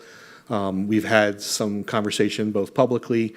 I've provided the updated job descriptions with your recommended revisions. In particular, for the chief negotiator, it was changed to chief over labor relations. I made some additional edits to some of the others. We have a chief of staff. We have those. And so I left it on the workshop just to be able to address any remaining questions you may have. Back to Mr. Sharpless's point, because I do want to have this on public record, it is not a cost to the district. In fact, considering the savings that we had through programmatic reductions and those administrative positions that were cashed in, this actually provides quite a substantive return to the district in revenue, even with these cost offsets. The average cost, and we also operated within the district stipulation. So if someone's moving into a new role, then their salary moved commensurate to that. You received an analysis of that this morning. However, if they stayed within their current title, our policy allows for up to a 5% increase based off new duties and responsibilities. So you also have that in an Excel spreadsheet I provided for you. In total, that came out to less than $76,000 to make those position change adjustments for those individuals. And then again, I believe, if I remember correctly, we had $457,000 in savings through cashed-in positions, administrative vacancies, to offset that cost. So I feel that we're in a good place. I feel that this is in the best interest of the district moving forward. It allows me to reorg. It allows me to continue to focus on succession leadership opportunities, to move individuals and create new opportunities for professional and personal growth. And so I'm open to the board, any questions or comments that you may have. Mr. Sharpless. First thing I want to say thank you for showing us how we're actually saving the district money, and which in turn saves the taxpayers money with this reorg. I think that's important. I appreciate you taking that step to show that to us. Definitely something that is important to me. I also appreciate the Excel spreadsheet this morning that showed each individual change and who is in that position and all that kind of stuff, which would help. The only question I have is, well, I got a statement and a question. My statement is, at the end of the day, yes, we are a board, but you are the CEO of the district, and we have to give you autonomy to, yes, of course we have to approve it, but at the end of the day, whether this succeeds or fails is on you. And then we have to hold you accountable to that. Correct. And so, I think the first time you've done a reorg for yourself in your cabinet and everything since you've gotten here, I think as a board we should allow that, and it saves the district money. My only question is, have you looked into, for these different positions, are we creating, and I've asked this many times, are we creating salaries that are competitive with neighboring districts? Are we where we need to be now for these salaries and for these specific positions? Do the increases, do you look at other districts? Like, how did you justify in your own mind? Like, I'm trying to get inside the psyche of Superintendent Hyde. How did we decide which positions need to be increased? Now, that kind of stuff. Like, you kind of just explain that a little bit. So the increases, in particular, for those that receive 5%, is because they're assuming no duties and responsibilities. Okay. Right? Lateral moves received no change outside of, certain positions received no change. Because I operated within what our salary ranges are. I did not benchmark this against other school districts. I think that's a different conversation for us to have. Okay. And I know it's one that the board has engaged with me on previously. And I think, Maybe at like a retreat. yes, sir. And I think that's a topic we can address with a topic that we're going to discuss later today. When we talk about potential revenue sources to provide for salary adjustments, I think your administrative costs could be included in there for a potential revenue source to make us more competitive. But right now, what this reflects, and the intention behind this was to show you where they would crosswalk to, but also to show how it's being done fairly for the majority of these positions. There's only 2 instances in here where it exceeds 5%, and that's because they're moving from a lower level position to a chief level position. And so that's justified as far as being within the pay grade for that level and their appropriate step. So I appreciate your comments. I do try and make sure that I operate with a high level of transparency. Drew and I had a conversation this morning. In 11 years as a superintendent, I think Ms. Wyatt was the first board member I ever said, "This is not your purview to," and she very quickly corrected me on that, and the board took action on its own. It's just not how I operate, and so I'd rather be transparent with the board and with others. I could take the position to say, well, I am the CEO of the district, and this is what I need, and this is what I want. But the truth of the matter is, I want to address your questions and concerns, and I think I've faithfully done that throughout the process, even though it drags it out a bit, and that's okay. But I just wanted to make sure we had the opportunity to discuss this again today. And much to your point, you're absolutely right. If this reorg in any way creates a deficit in the district, I own it, and I recognize that. That's why there was a great deal of thought and planning with other individuals. This is not just Mr. Hyde's plan. This is talking with our outgoing deputy. This is, what's being recommended, and it's the right staff at the right time to do the work to maintain what we're currently doing, but also to take us into the near future. I am really excited because seldom do districts find themselves in a position where you can truly create succession leadership opportunities. And for us in particular, there are multiple individuals in here that are going to allow us to do that. It'll also help me evolve certain departments. Many of us have talked about frustrations with certain departments or concerns that you hear from certain departments. This is going to allow me to address those in a much more quick, efficient manner. And I'm very confident that what we're going to be able to do. So please, absolutely the accountability is there. I appreciate the support.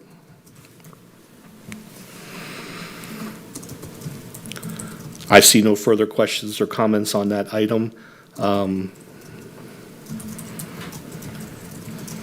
Mr. Chair, I will turn it over to you, sir. That concludes the superintendent's report.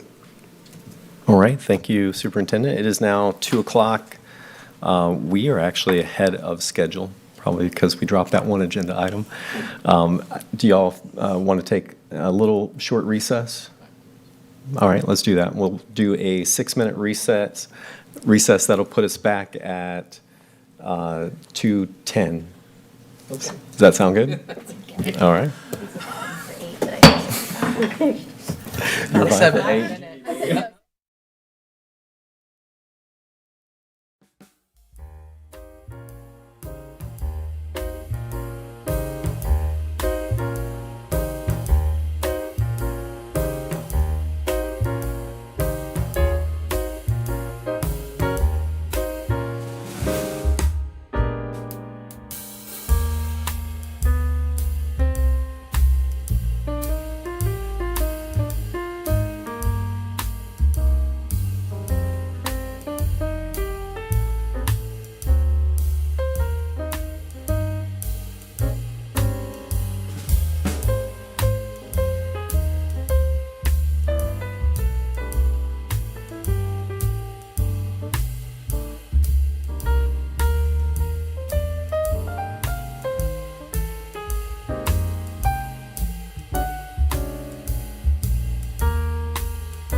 afternoon. I'd like to call this meeting back to order. Hopefully you had a good break. It was a little bit more than 6 minutes, so I apologize. All right, board members, we are now looking at D1, which is the board meeting agenda for tonight. So you should have your agenda open, and we'll go through section by section and see if you have any questions or comments along the way. So sections A through F, I believe, Ms. Wyatt, you'll be down for recognitions today. And our guest is Miss Karina Keys, third grader from Davenport School of the Arts. So excited to have her in the boardroom. So sections A through F. All right. Gotcha. All right, now moving down to sections G through J. G through J. Ms. Miller, you are recognized. Excuse me while I adjust the microphone. There was one on the consent that hold on, don't lose me. You might have to come back. G through J. You think I would make better notes? Hold on one second. Oh, it's actually K. So would you like me to wait or say it We'll now? move right, I don't see any other comments, so we're going to actually look at K through M now. So Ms. Miller, you're Okay. recognized. Can we just, the 5-year capital plan's a big deal. I mean, I think we should pull it off of consent, but that's my opinion. I think we should have that where we can vote on it as its own. All right. So we will move 9, K9. A9 to our action agenda for tonight. All right, we are now moving to sections. I don't see any other comments. And we are moving to sections N through S. On the consent, N through S. Okay, and that takes us to our action agenda for tonight. And Ms. Wyatt, you're recognized. Thank you. Superintendent Hyde brought to my attention earlier, one of my sales tax committee appointees has served 2 terms. We have talked about, as we're updating the charter, that they would be allowed to serve subsequent terms. However, we have not voted on the new rules for the committee. So he recommended either doing it with the caveat that it would take effect as soon as we change the committee Charge sheet. charge sheets, or that I can hold it till July. Mm-hmm. So whichever is, I see. The will. I see the attorney nodding, so I'm assuming. Stand by. And It is. How do I turn this? Oh, no, I'm on anyway. There we go. Mr. Crawford, Yeah, you're thank you so, recognized. thank you so much. Thank you so much, Mr. Chairman. No, that, absolutely. Either one of those 2 alternatives is fine. Certainly, if you want to go ahead and take board action to take on the nominee this evening, subject to a caveat, that's perfectly fine. If you instead desire, you want to hold it and wait for that to take place, either one of those 2 procedures gets the job done. My suggestion would be to go ahead and take action tonight if there's no disagreement, but that's certainly up to the will of the board. All right, thank you, Mr. Crawford. You're welcome. Any board member comments on this? I do know that we had to reschedule on the meeting, so there's a meeting coming up in 2 weeks, approximately. So do you expect him to attend that meeting? I am sure he is so excited to be able to serve on that committee again that I am sure he will be there with bells on. Indeed, and he's a great board member and a great community leader, for sure. Mr. Keys, you're recognized. I was just going to say, I side with Mr. Crawford saying that I think that we take action tonight. Let's not push the can down the road if we understanding that it's going to be updated. So, Okay. I was curious, because, I was looking at the charge sheet on the half-cent sales tax. There's 21 members, right? Yeah. I'm wondering. So one of the what attendance looks like for all 21 members. There is a follow-up. One of the recommendations in talking with council, what you'll see is some change to every charge sheet, where now only 40% of the members must be in attendance to constitute a quorum.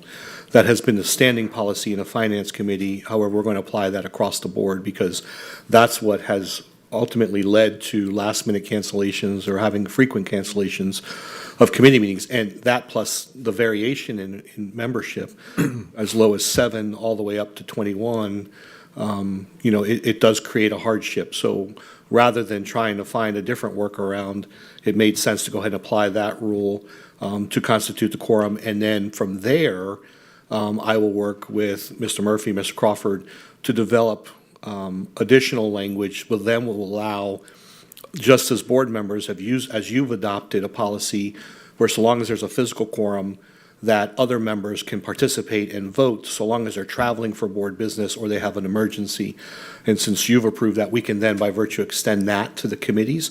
So that will be coming before you at the next July meeting. It's not the 10th, it's the 29th. So. Yep.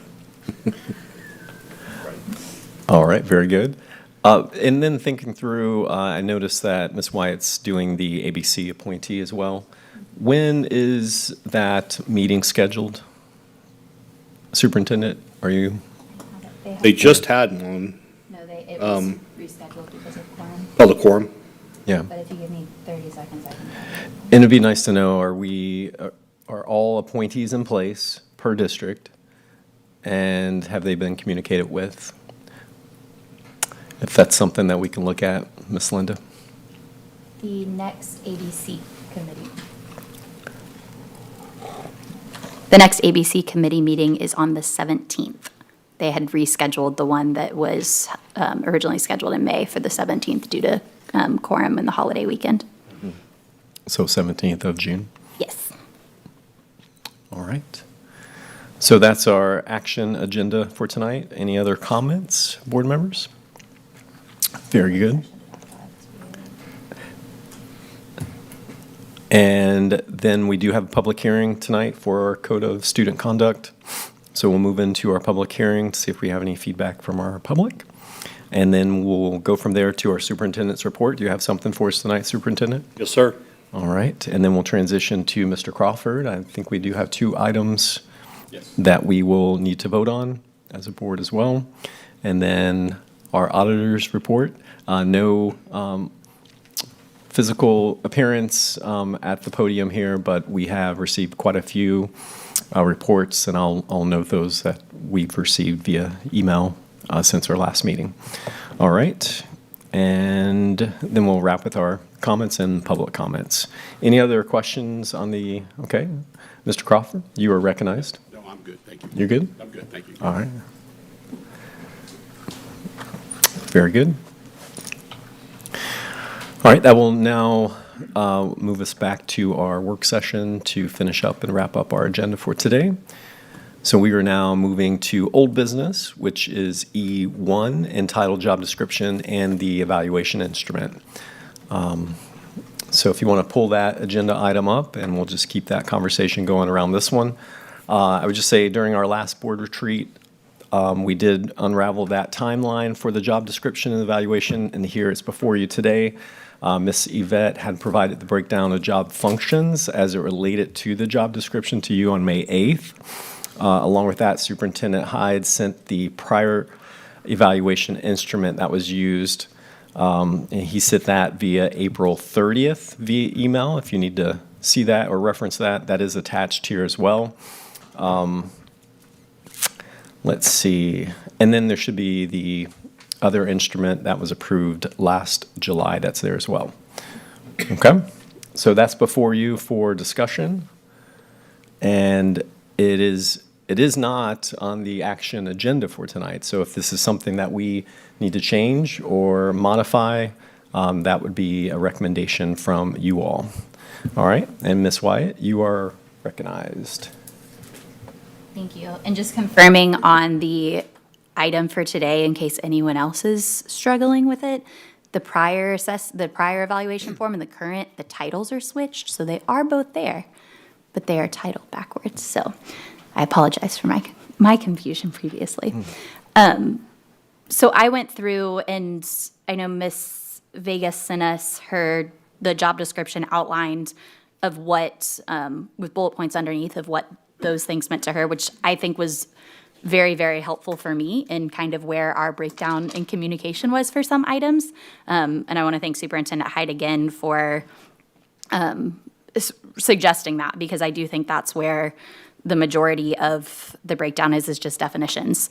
So I went through and have kind of 6 areas where I think there's specific things that I would be looking for as an admin that I have written down, but they said not to share it before today, so I can certainly have this printed off so that we can pass a copy around. But mine were under communication and responsiveness, ensuring that the mail that we get in the office gets to us in a timely manner.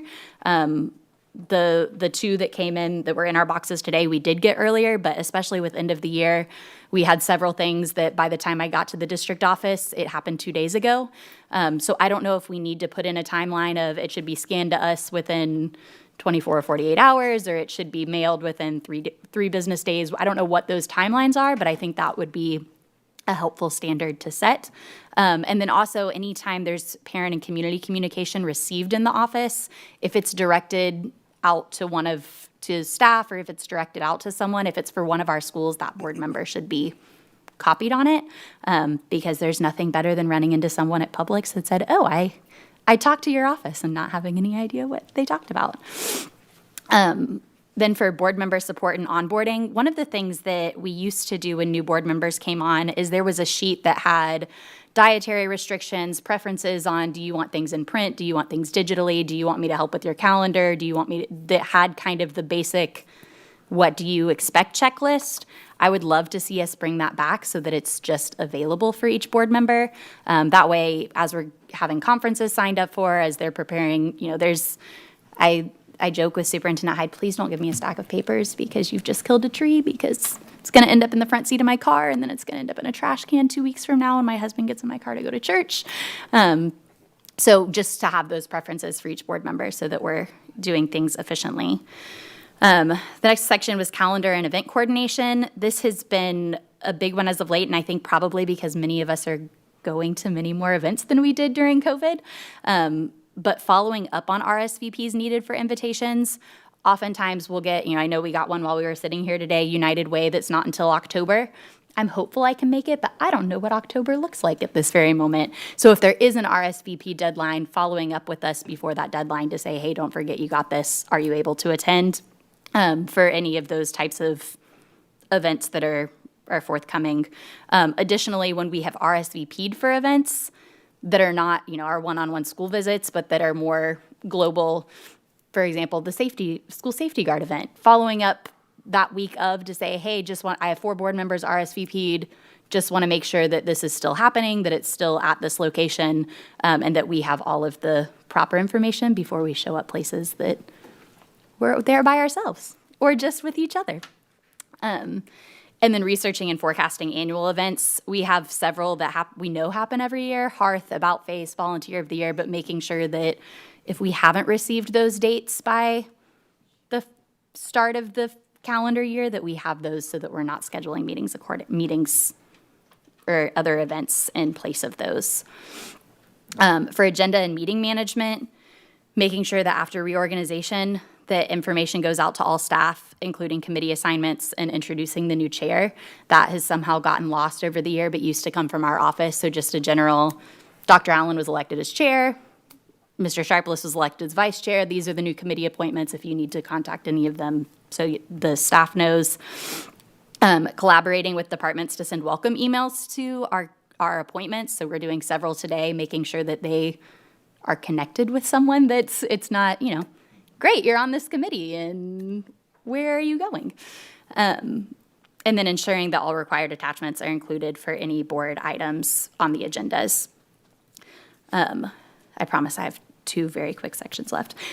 For budget and travel oversight, and these are kind of new since the job description has come in, including travel on board agendas before the trip if it's over $500 per new state statute. Or at the next meeting if it's emergent travel and not a board meeting in time, but then also providing quarterly updates as we transition to having our individual professional development membership budgets so that we know as board members it's December and you've spent half your budget, or this is just so that we can kind of plan. And then the last one in professional development, I think several of the items that I know I've worked with Ms. Vega on and had Ann help me with are really Microsoft related, especially with calendar and email. And I know we've talked a lot about using SharePoint more. So I would love to recommend doing a Microsoft Suite training as part of the professional development in this year. And those are my elaborations for. All right. Thank you, Ms. Wyatt. And Ms. Miller, you're recognized. Thank you. I'm not sure how we're going to get this onto an agenda that has to be approved tonight, but I'm going to go through what I have and I can share as well. I did learn a lot, which I think is helpful with the explanations. I'm going to try to do this in orderly fashion so it doesn't sound like it all bleeds together. The one thing that was on the job description but not on the executive breakdown is the coordinating payroll and other related activities for school board and staff. And that's a job of this office inputting leave time for staff that are not our staff from around the district, which has been done. But if we're going to do that, if we're going to continue that process, and I'm okay with it, we need to decide if that's part of our staff's job, and it might be to carry over if someone's absent. We're like the fill-in role for that, but it needs to be described in the procedural manual.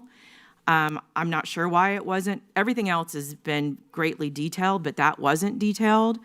So if we're going to have our staff member input others' staff's leave time that are not employed by us or within the board office, it needs to be explicitly defined in that procedures manual that we're working on. A couple of things. This was great. There were multiple things that were duplicated. So we're having to on the explanation. I think my biggest frustration has been similar to the reminders. We need that weekly reminder.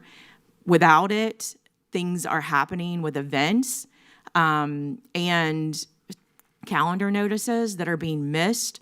Maybe they're not looked at the week before, and so I myself have had more than one occasion within days of an event that's scheduled on my calendar. Things have changed, and it's disruptive not only for me, which I'm pretty flexible, but it's disruptive for people who are involved in the events. So I think that implementing a reminder service for the calendar, the events on the calendar, and determining which calendar we should follow. The reason I have so many duplicates on my calendar is because I follow Lisa Miller calendar, I follow the school board calendar, I follow the district events calendar. That's not necessary if you're trained in Outlook, that you would need to have those events on 3 different calendars. And if you do have them, the calendar doesn't have to, I shouldn't have to follow multiple calendars so I don't miss anything. But it's also very labor intensive to duplicate things to 7 different calendars. So I think an Outlook training, which is part of the Microsoft training that needs to take place, would help resolve a lot of the frustration with the calendars. It's stated that research is done to give research and answer questions on policies for staff. From our office, I'm not sure if we should be answering policies, our staff should be, or if it should just be directed to our policy staff. So that was my question there, and I might not understand how that was written, but I think policy questions should go to Teresa's office, who handles policy, and/or Mr. Davis. Same with asking for contracts. It's very legal intensive work, and I just want to make sure that's not being placed on our office or our staff. Notes and minutes taken during the work sessions. I've never received notes taken from the work session, so if that's something we're going to require of our staff, I think that we should be copied on the note taking, so we can assure that it encapsulates everything that was discussed. I appreciate board books and binders being mailed out. I know I don't require that, but I do sometimes require things being printed. But now that our great IT staff has given me the ability to print from this computer, I'm going to require less of that. So that was good. That was listed. Independently analyzes reports, and agenda materials. I just want to make sure that we are providing enough support so people analyzing reports have that background.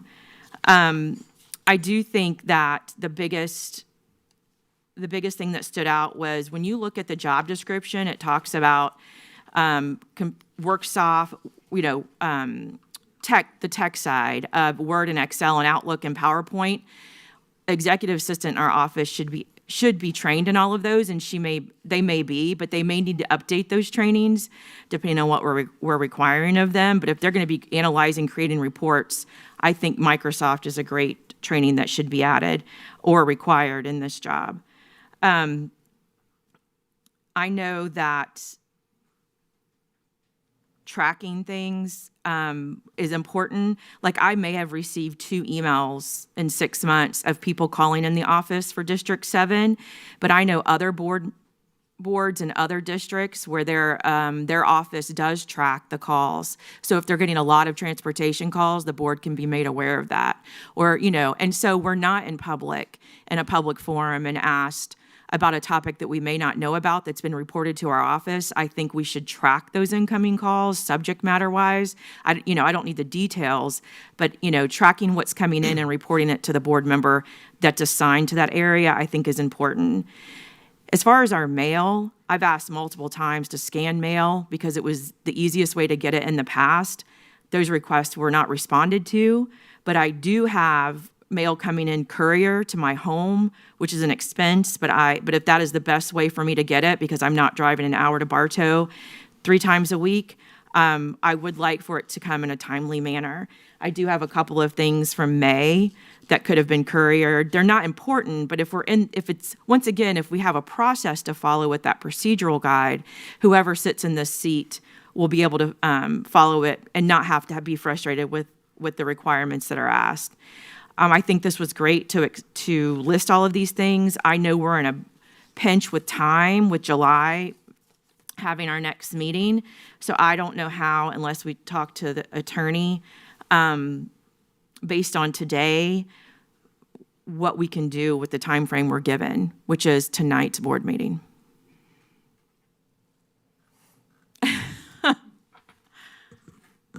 I'll need more information from you. What are you interested in taking action on? Just to add those items to the list? We've talked about in the retreat that items should be our staff is working on a procedural manual. I know that, yes, ma'am. And so in order for that to be done, I guess it needs to follow a job description, and the job description needs to be updated. Sure. Yeah, I mean, it's really the pleasure of the board, how you see fit in instructing your employee what you want to do, is my best advice on that. If there's a consensus that appears out of the work session, wonderful. My understanding is that that item has been already tasked, I believe. Am I not wrong to your folks? So that if it needs to be added into the job description to make that happen, sure, you can make formal amendments to your job description tonight if that's something that the majority of the board wants to do. I think that's really kind of where we're at, Mr. Chairman, on board member Miller's question. So we probably need to have more discussion before I can give you an idea of where I think you need to head with it. And I think it leads partly to there's an evaluation timeline, and based on current evaluation, trying to change something before Understood. An evaluation takes place. Yes. So that may be That's another. precursor. It's certainly something else you want to keep in mind, for sure. Absolutely. And I guess that's part of why we have this item here. Let me reserve my thoughts for you until I hear the remainder of where we're going with it, if that helps. So. Ms. Miller, anything else at this point? No, I'm looking at the rest of the board to decide if they are willing to look at this job description and what their recommendations are. Yeah.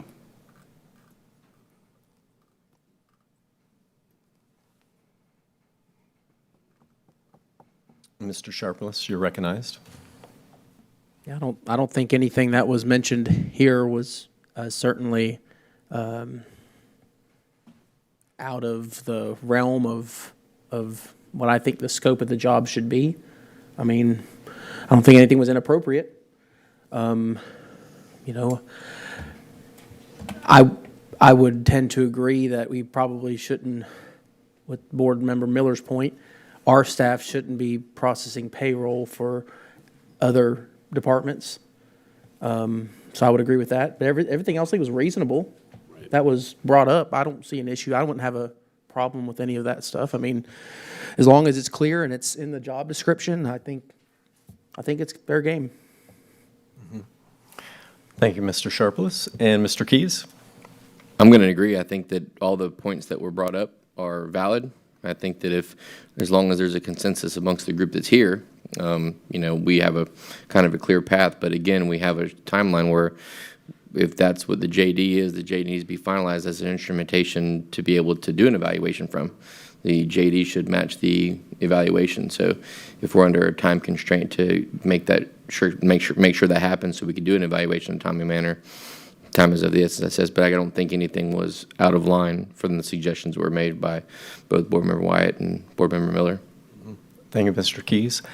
Yeah, and I'll give, my opinion here too. I mean, I thought reasonable things that were brought forward. I think my question at this point would be, are these things, because in essence, we're adding like task as it relates to some of those abstract words, right, that are in the job description. So are we, as a board, wanting to add more abstract language to the job description, or just say, hey, these are the expectations we have as far as the task to be attached to these individual categories within the job description? I don't know if you want to maybe bring some clarity to that, Mr. Crawford. Sure. Thank you, Mr. Chairman. So that my thoughts on that are twofold. One, you can certainly, if there is a broad-based task that you can think of that encapsulates the information that we've talked about, absolutely. Add that to the job description, no questions asked. You can also, if you're concerned that there are items that may not be, that you want to make sure are captured by what's already in the job description, you can add lines to the JD that say, for the avoidance of doubt or for clarity, the following tasks are part of this job concept. So that language can be added for sure. It's really just your direction that we need in order to make that happen. All right. Thank you, sir. Ms. Wyatt, you're recognized. Thank you. I have a couple of thoughts that may be helpful with this. I am not opposed to, I think all of the points that I brought up are very much fall under one of the categories that currently exist. But I would like, if we're not incorporating them specifically into the job description, that this becomes part of her personnel file, just in that we've had this conversation and that these things are included under that. And then if we need to bring them back in the job description at a later date, we can, but at least so there's a record of this was addressed, is my first item. And then as far as the evaluation goes, the evaluation that I know we're using this year, because it's what we approved last July, really does not align to the things that are in the current job description. I don't know that the previous one aligns perfectly either, but could we take what the current job description is and make each one of those, each bullet point, these are the items that she's rated on the same, I can't remember if it's a 1 to 4 scale or a 1 to 5 scale, and that becomes the evaluation tool. I don't know that we have to have a physical copy of it before to approve today, or if we can just say that the evaluation will be based on the job description. Each of those bullet points will be a line item evaluated. It's concerning that the evaluation tool and the job description don't match, because then Correct. Thank you, Travis. That's how my internal face looks like. So those are my two thoughts on that. So is this something, Mr. Crawford, maybe some thoughts on you, or maybe direct this towards the superintendent? Can we have an evaluation instrument created that's going to match the job description? I certainly think that that's doable. If that's the direction that the board wants to head in, we can draft a document for you that looks very similar to what the bullet point list is, that has the main topic, following items. rank this, either on the individual item or rank it as a category altogether. Either one of those would be fine. Really, ultimately, at the end of the day, the more precision you can give and the more, feedback you can give to your employee, the better, I would think. So I don't think that'd be too difficult for us to create an instrument that matches the job description. And if you would like for our office to take the lead on that, we can, certainly, however, whatever the board's direction is on that. All right. And if the board has a direction that you would prefer, now would be the time to speak to that. Ms. Miller, you're recognized. Appreciate, Mr. Crawford, with your input today. Sure. This has been a long conversation that you are helping resolve, which I appreciate that. The two things I think that need to be changed on this job description possibly now, because our timeline is so close. Like you said, a lot of these are administrative tasks. But the two things that I noticed that were that stood out the most was one of coordinating payroll and other related activities for the school board and staff. Certainly. I think it should read for the school board, or the school board office. That's how I interpreted it, was the school board office, because that could involve other staff members that were potentially. In the school board, right, but not in staff as of outside of our, No, that would be soundly within Superintendent Hyde's discretion. right, and that currently exists, so I think that, and staff should be removed from the job description. And then in the back, when we talk about technology, I appreciate an historic 25 years experience with the PCPS. I think is historic knowledge of the campus and of the people here. We need a Microsoft, someone trained in this position that is Microsoft user-friendly, user-ready, like what all that looks like with all of those things. First, our Microsoft Office is part of what we all use. It's Outlook especially, and I think that should be a minimum requirement. Not that people may not have some basic training, but we provide that for them so they have all the tools at their usage. Those are the two things that I think stand out. Everything else falls under the bullet points. It's just task related. Sure. Thank you. So, Mr. Crawford, I don't know if you're hearing this. Is this something that needs to be amended and brought as an action item tonight? Tell me what your deadline is. Excuse me. Tell me what your deadline is currently for the evaluation. Is it end of the fiscal year? Is that the idea? The concept would be done by June 30? Yep. Yeah, I think we can. That's a very tight timeline for me to turn something around. Indeed. Yeah. But I think if I have two thoughts. One, I can simply take the consensus of what's happened here and make something. It is going to fall upon you by statute to take formal action, which you can't do here if you want to adjust the JD. So I'm not sure we can do that unless you want to put an action item on tonight. So I'll leave that to you guys. It'd be very tough for us to be able to turn that around before 5 p.m. Yeah. Big superintendent. And I know, Superintendent, you're there. Yeah. And I just add to this a little bit as well. In fielding phone calls from Ms. Messina at the FSBA, her recommendation in this job description is, and per statute, and you can maybe contribute to this as well, the obligation of who reports to us, the board, right? Yes. By state statute would be what? Who? Who reports to you? Mm-hmm. You have the superintendent, your attorney, and then if you employed staff, your staff. That's right. Yeah. Well, or I would say the auditor. Those are really the three by obligation under state statute. And her recommendation was, based on, other school districts as well, is that that person reports to the superintendent and the board. And I think that does bring some concern, because like if we have issues, well, let's just say for example, the employee wants to file a grievance. Right. Do they file the grievance with Right. the chair? No, it doesn't work that way. Right. So I think we have some loopholes that we need to fill collectively that have been brought up as an issue. These are difficult issues. I will, and my experience obviously is with municipalities.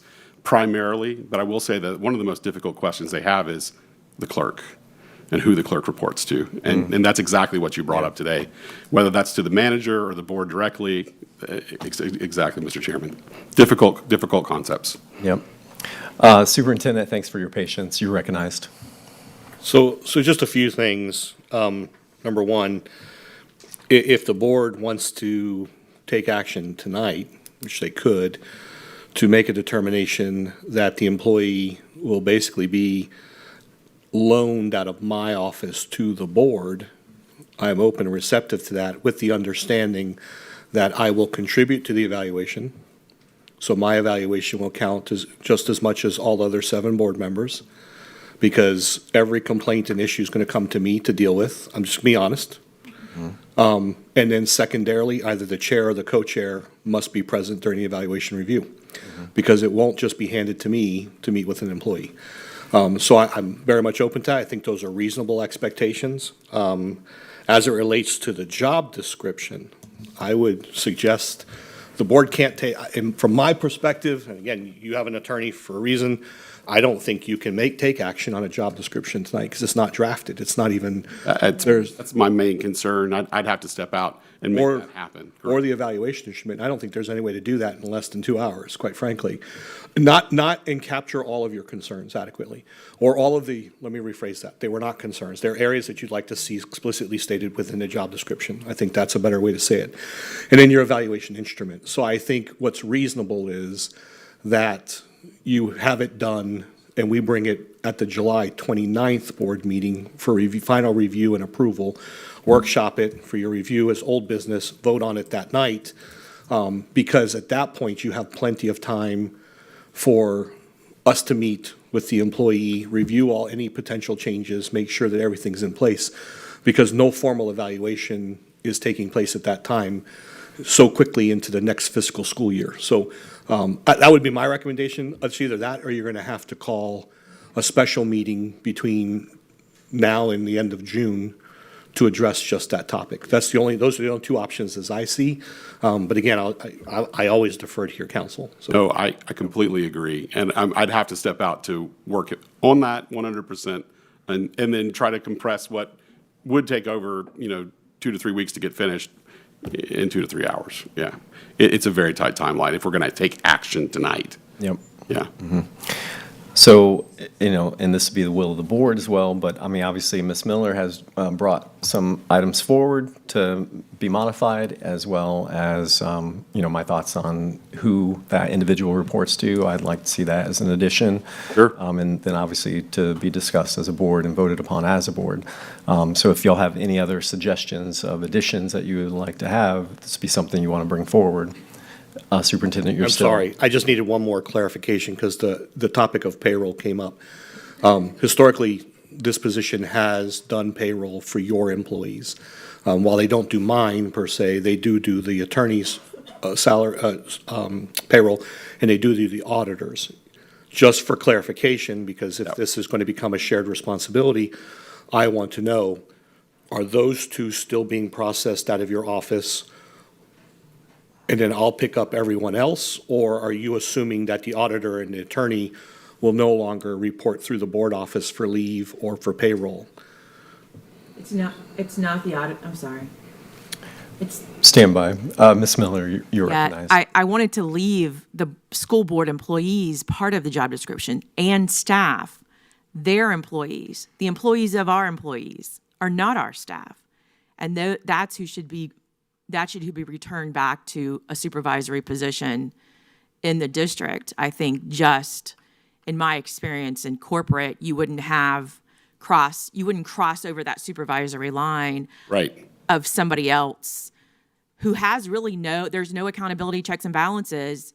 I think our office should take care of our employees, but not the employees of our employees. Does that make sense? That's probably not how you describe it, but that's how. No, that clarifies. That's what I was asking. Thank you. And I think that would be the easiest thing for them too, because then they would have a hierarchy. They would know, who the report person is.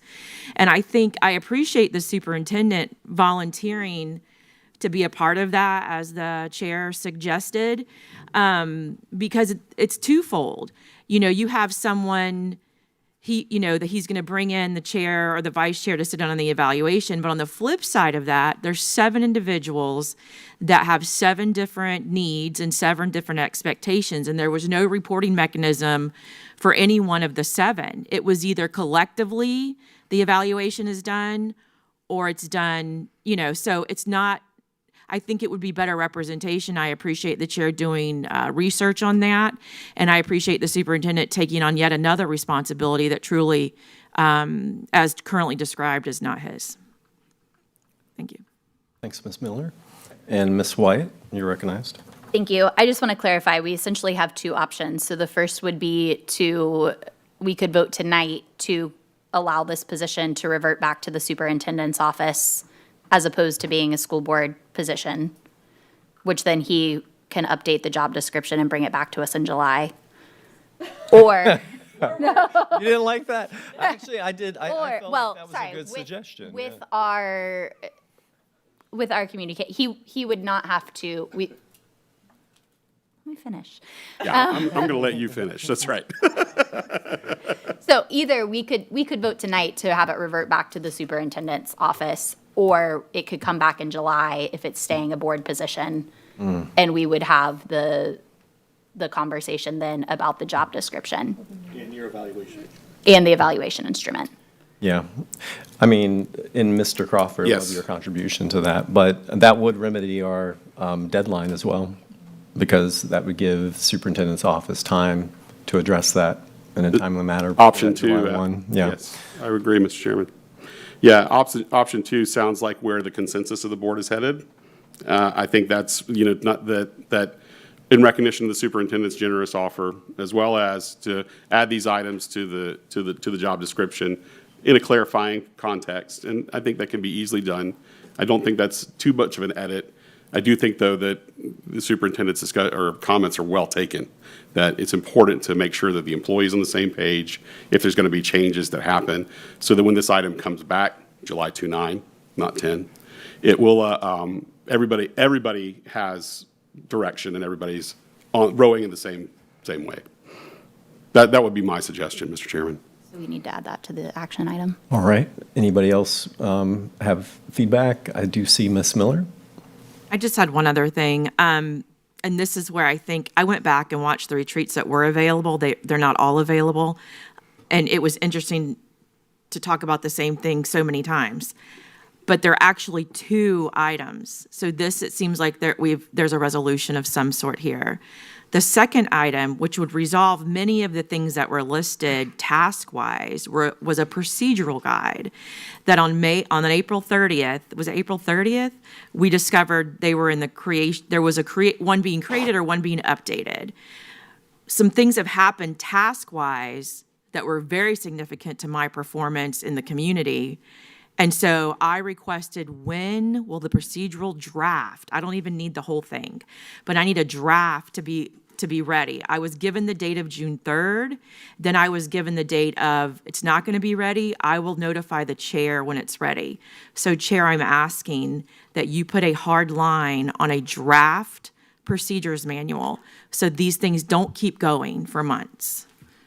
And can you provide that date to us? Yeah, and again, this was and I included this in an email to Ms. Wyatt and other board members. To this date, I don't think that's my responsibility. I would say the board has not really adopted a formal deadline for this completion. Now, I do, and I think I added to this that this is a very formalized process that should include legal, and it should include HR.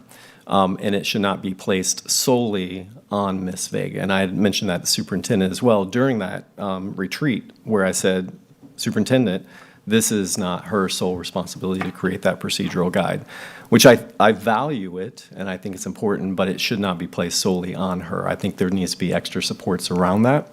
So, again, and I don't know if we remedy it by placing it, this position into the superintendent's office, where he can now direct that to happen. And I think have that extra support right around it.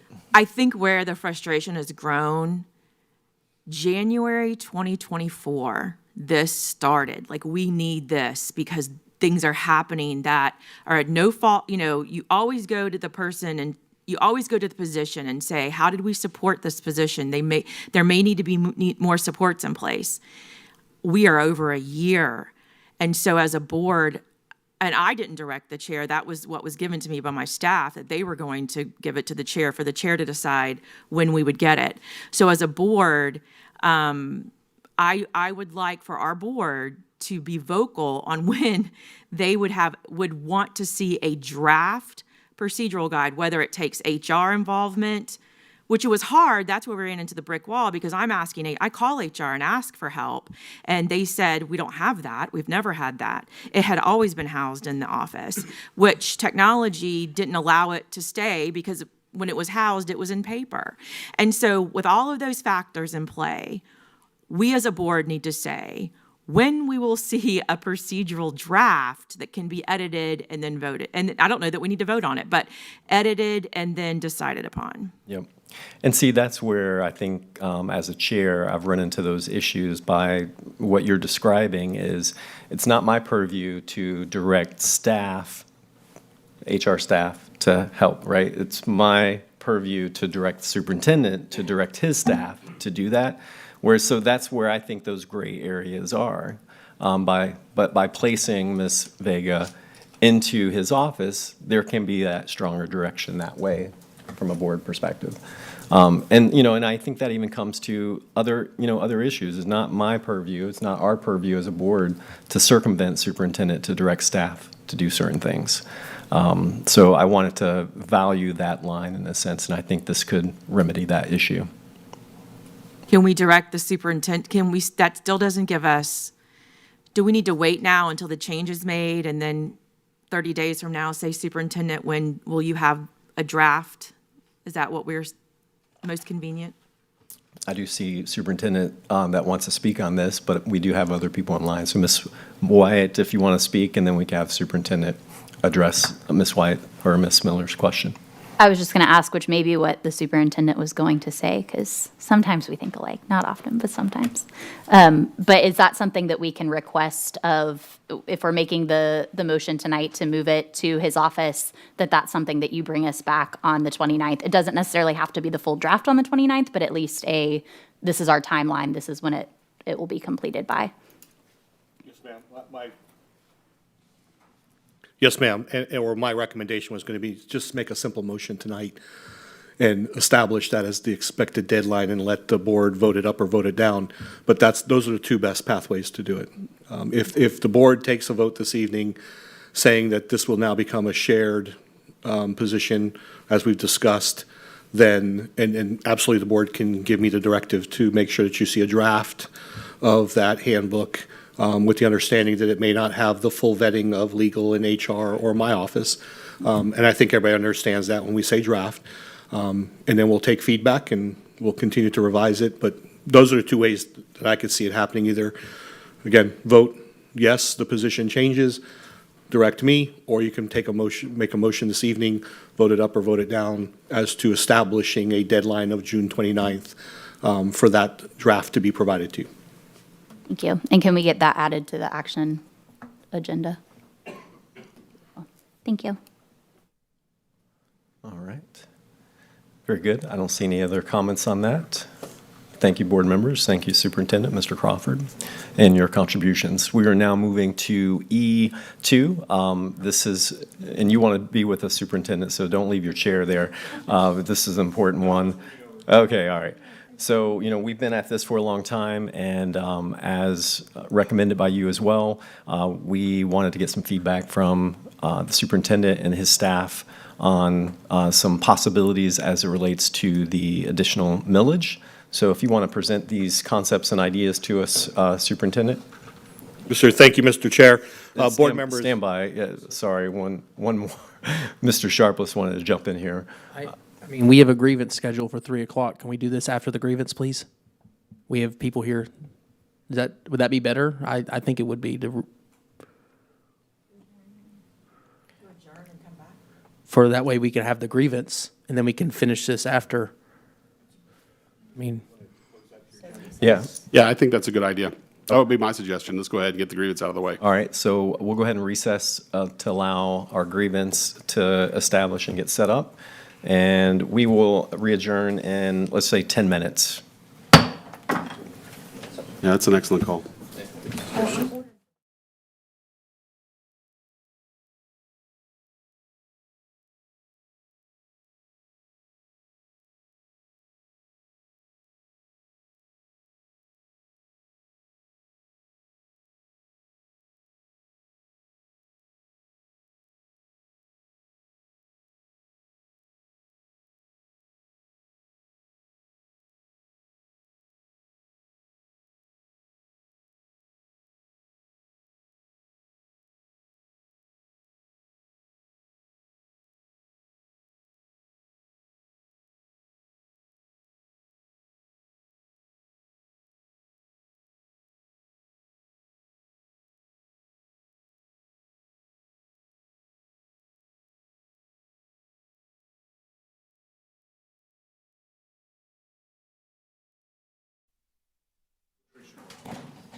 Board members, welcome back. I would like to reconvene this work session on June 10th. It is now 4:15, and we just have a couple more items to move through. So to pick up where we left off, the context as it relates to the referendum, and I would like to now toss it back to Superintendent to lead us through the presentation that's noted within that agenda item. Sir, Mr. Chair, members of the board, thank you. Resuming where we left off, the tax referendum update, I was asked to make sure that we provided you some additional information. So in this presentation, we will address, presentations aren't pulled up.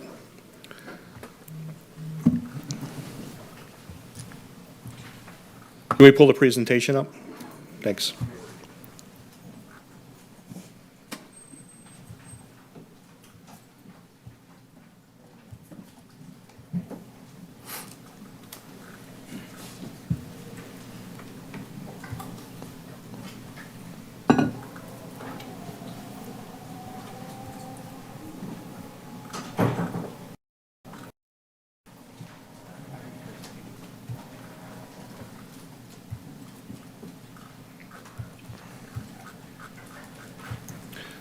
So tax referendum, there's two sections that I will cover with the board: proposed referendum language and priority expenditures.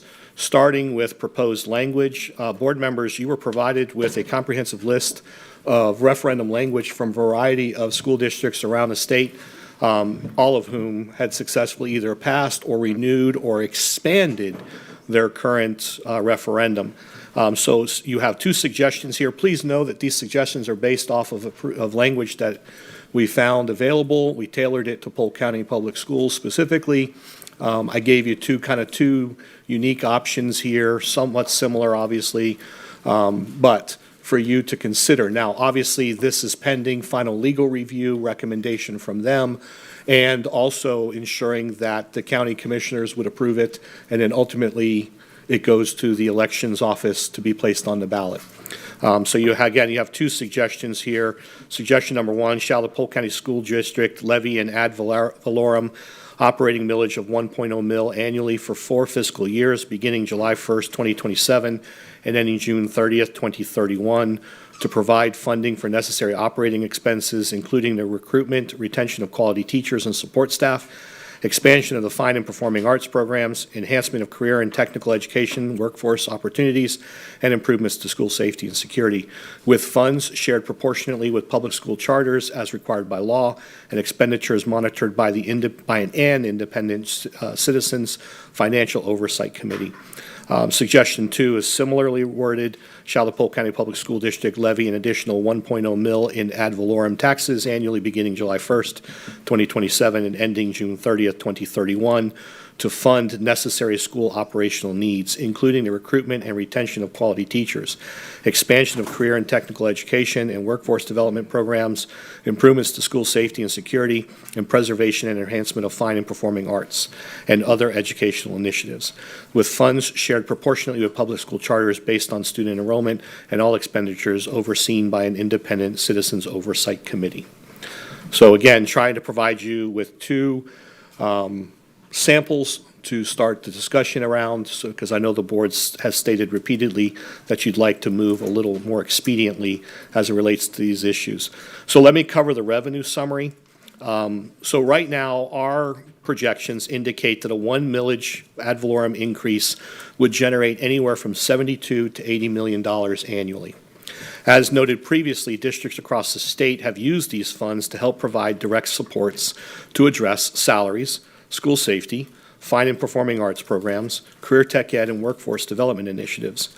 That does range, and I actually found a district that actually sets aside 25%, and that's Hillsborough County. To do so, districts have set aside 15 to 20% of the revenue to specifically address areas outside of salaries. My recommendation is 20%. So when you look at the funding allocation, it is recommended that should the voters approve the 1 mil increase, that funds be allocated, distributed as follows. 80% used to fund additional compensation for all employees. That would equate to anywhere from $58 to $64 million estimated. 20% would be set aside annually to provide funding to support the fine and performing arts, school safety and security, workforce development, and career tech education.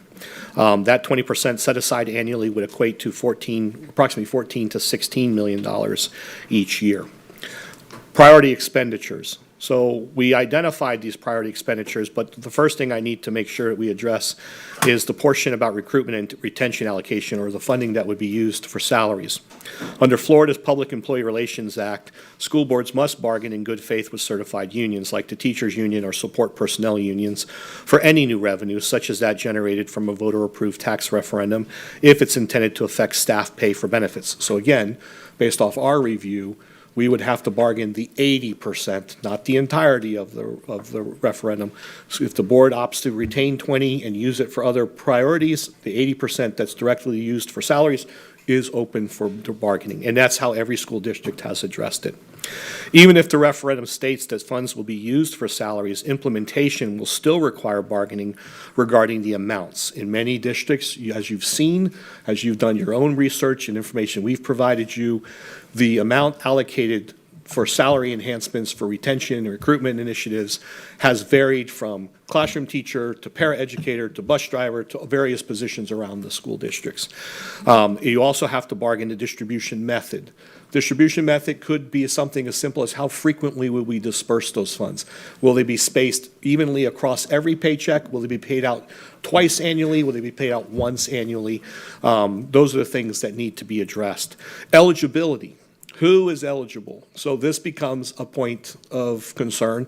So if you have a mid-year hire that comes in starting January 1st, are they eligible for the entirety of the bonus or the additional revenue? So these are the things, that's why you go to the bargaining table and you work out all of basically the procedures and policies that we're going to address and ensure that we have all these things in place to address any potential concerns. Another example would be what happens if you have a mid-year retirement. Does that person get, if we decide that we're going to pay out twice a year, does that person get the entirety of the allocation? These are the things that come up, and these are examples I can speak of right off the top of my head, simply because we deal with the same thing when school improvement money used to come in. With school letter grade money, you end up having to negotiate with your staff how to allocate those funds. And in many instances, they say, well, you retired last year, you shouldn't get any, or you changed schools, you shouldn't get any money. So you have to kind of work through all these little nuances and issues. Eligibility, I talked about structure. Is it a flat supplement? Is it going to be a percentage raise? Is it a performance-based bonus? As a board, you have expressed repeatedly concerns with it being anything considered a stipend, which would bring a higher tax burden for the employees. And there are ways to work around those. Negotiations would seek to address whether all employees get the same amount or if it's tiered, whether the funds go into the base salary or recurring supplement, and timelines, as I stated, for disbursement. Sorry. Fine and performing arts. So again, my recommendation would be to ensure that we are holding back some of those dollars to specifically address certain issues and aspects within this.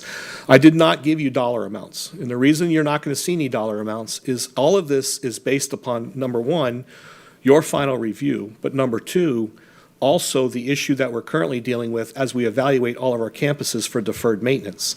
So when we look at fine and performing arts programs, we may decide that in year one, if the referendum were to pass and be supported by the taxpayers, then year one, we're going to address all kilns in the district, especially those that are more than 10 years old. I mean, these are the kinds of things that we'll work through as far as rank prioritization. So no dollar amount is proposed here for that very reason, to allow the board to review the needs and work with us to develop a 4-year plan on how we're going to address those things.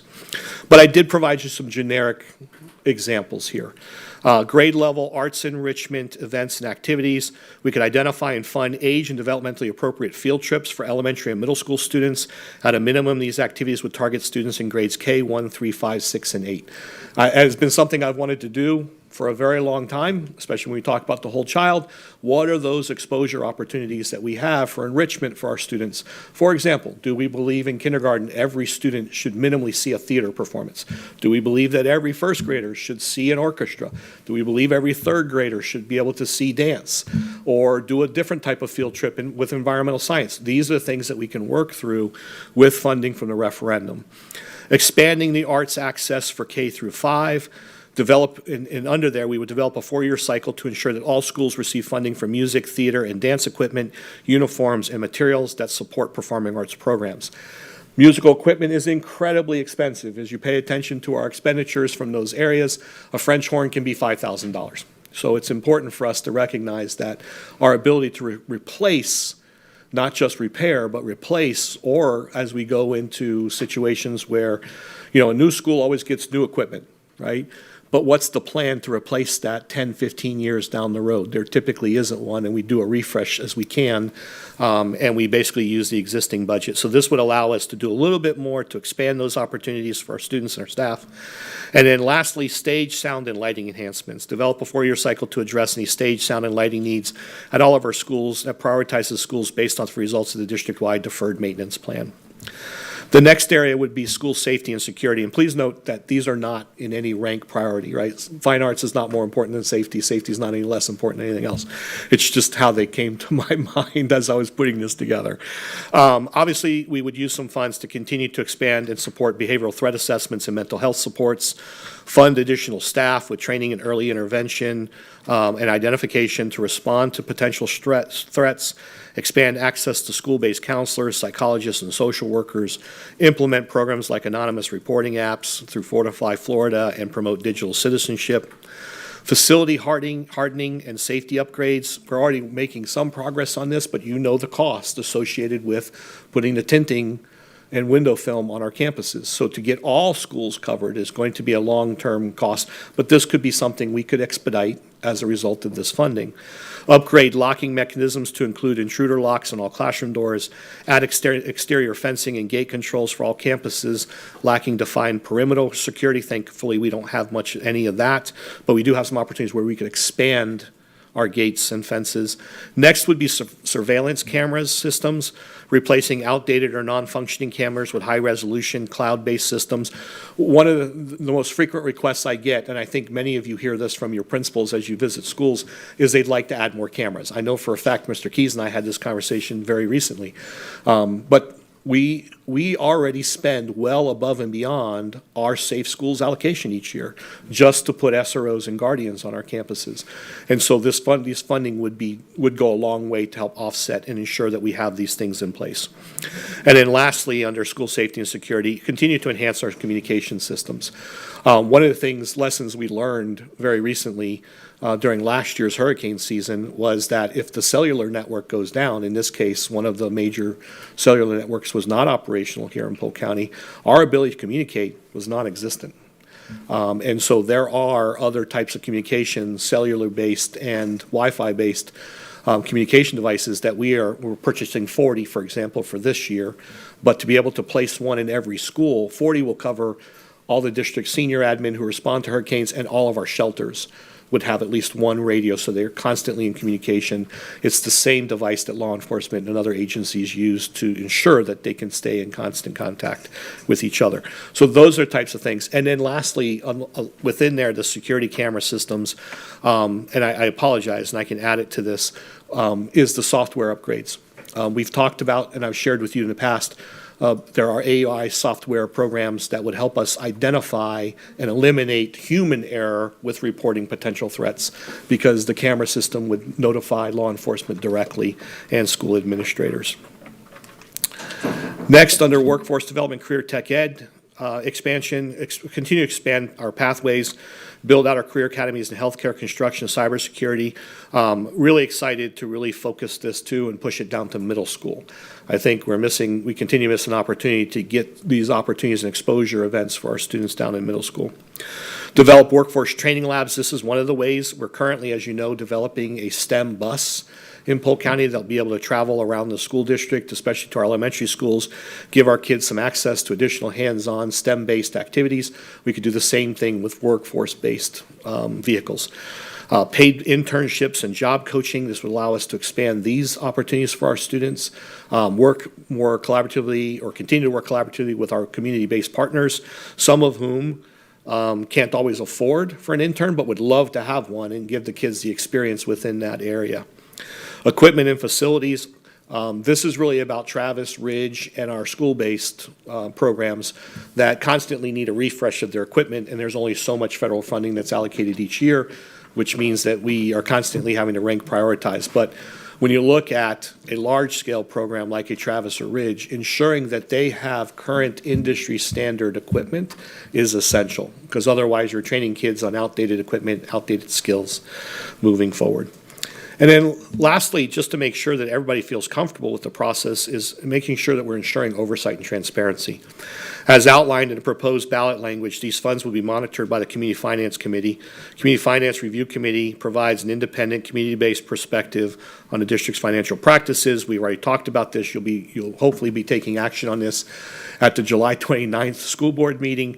The committee includes 14 members of the committee assigned by the board, 2 per board member. PCPS staff, including myself or a designee, chief of staff, chief financial officer. The committee will meet minimally once each quarter, and as an outcome, the committee shall produce a summary of their quarterly review of expenditures and explanation as to any areas in need of further review or revision. So, unfortunately, as with anything, great plans sometimes run into a brick wall, because we thought we could put some equipment in a particular room, but then we realized we don't have the proper, welding, great example.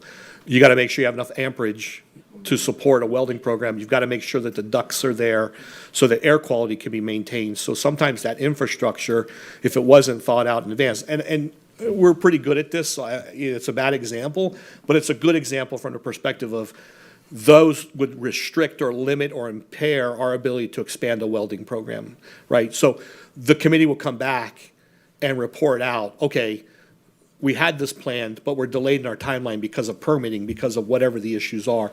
Equipment delays. A lot of equipment comes from overseas. Manufacturing equipment comes from overseas. We may find that there's a delay getting things from Germany or Japan or wherever the equipment's coming from. And in the report, they'll provide a report presented jointly by the committee chair and the chief academic officer at the next school board meeting following a committee's review. So when they meet quarterly, the recommendation would be for them to come and publicly speak and share updates with the board. And then that summary would be posted online, and the video would be posted online at a specific website linked to our main page that said, we'd have a hot button there that says go to, the referendum updates, that kind of thing. And that way we can maintain that level of transparency for our stakeholders and build that trust. So board members, that concludes this presentation, and I see Mr. Sharpless. So one thing I would like to see added that I talked about last time to either of the referendums languages is I would like to see something about early learning in there because of the demand far outseeds the supply in this county for early learning.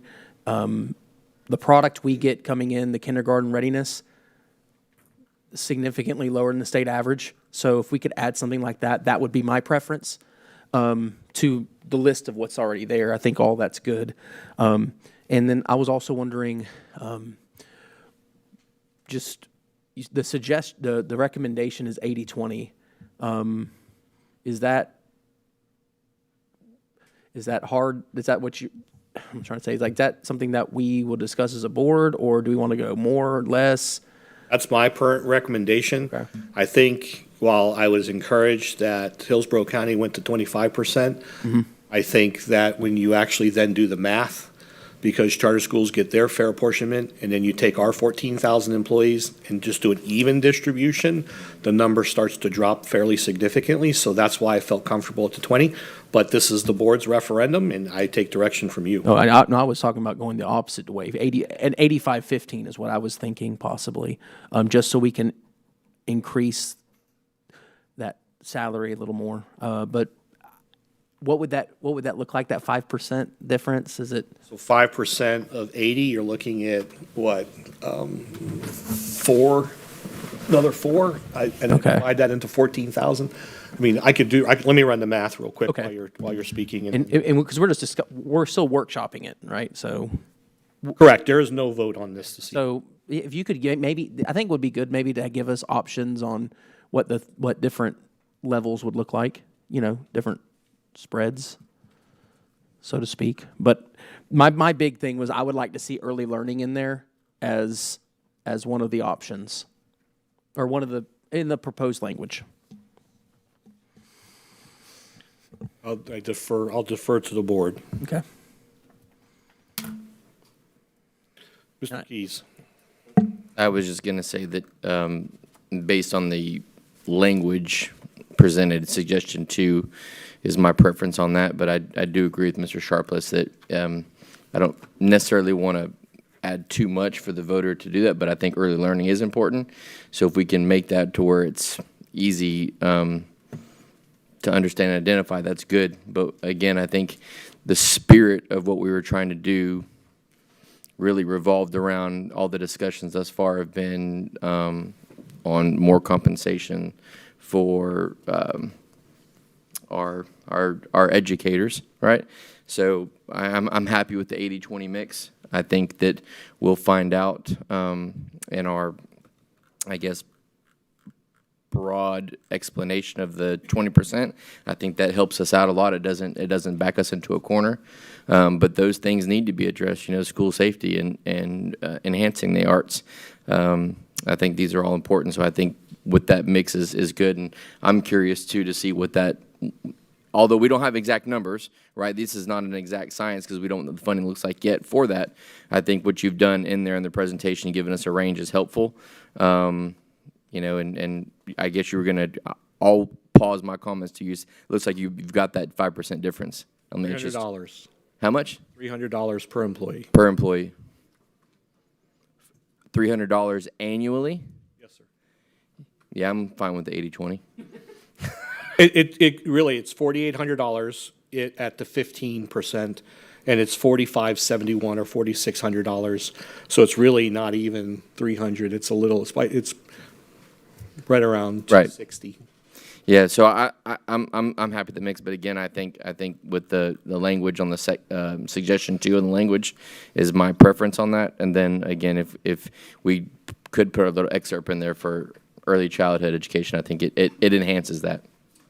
And again, please understand that when I'm doing this math, and I'm saying this more for the people who are watching, we're not assuming that it would just be distributed equitably. And that may be where we land, who knows, with the collective bargaining agreements.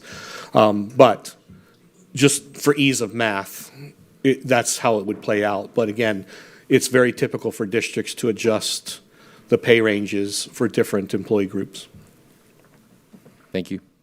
Sir. I almost did it again, Dr. Allen, I'm sorry. Yes, sir, it's all yours. You're next. No, do I? Do I need to hit it? I don't know. All right, I'm doing it. There you go, sir. All right, great.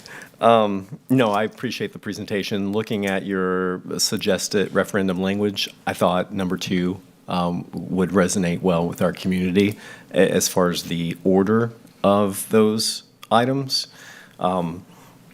I was a little disappointed in not seeing like the 9th through 12th in the arts side.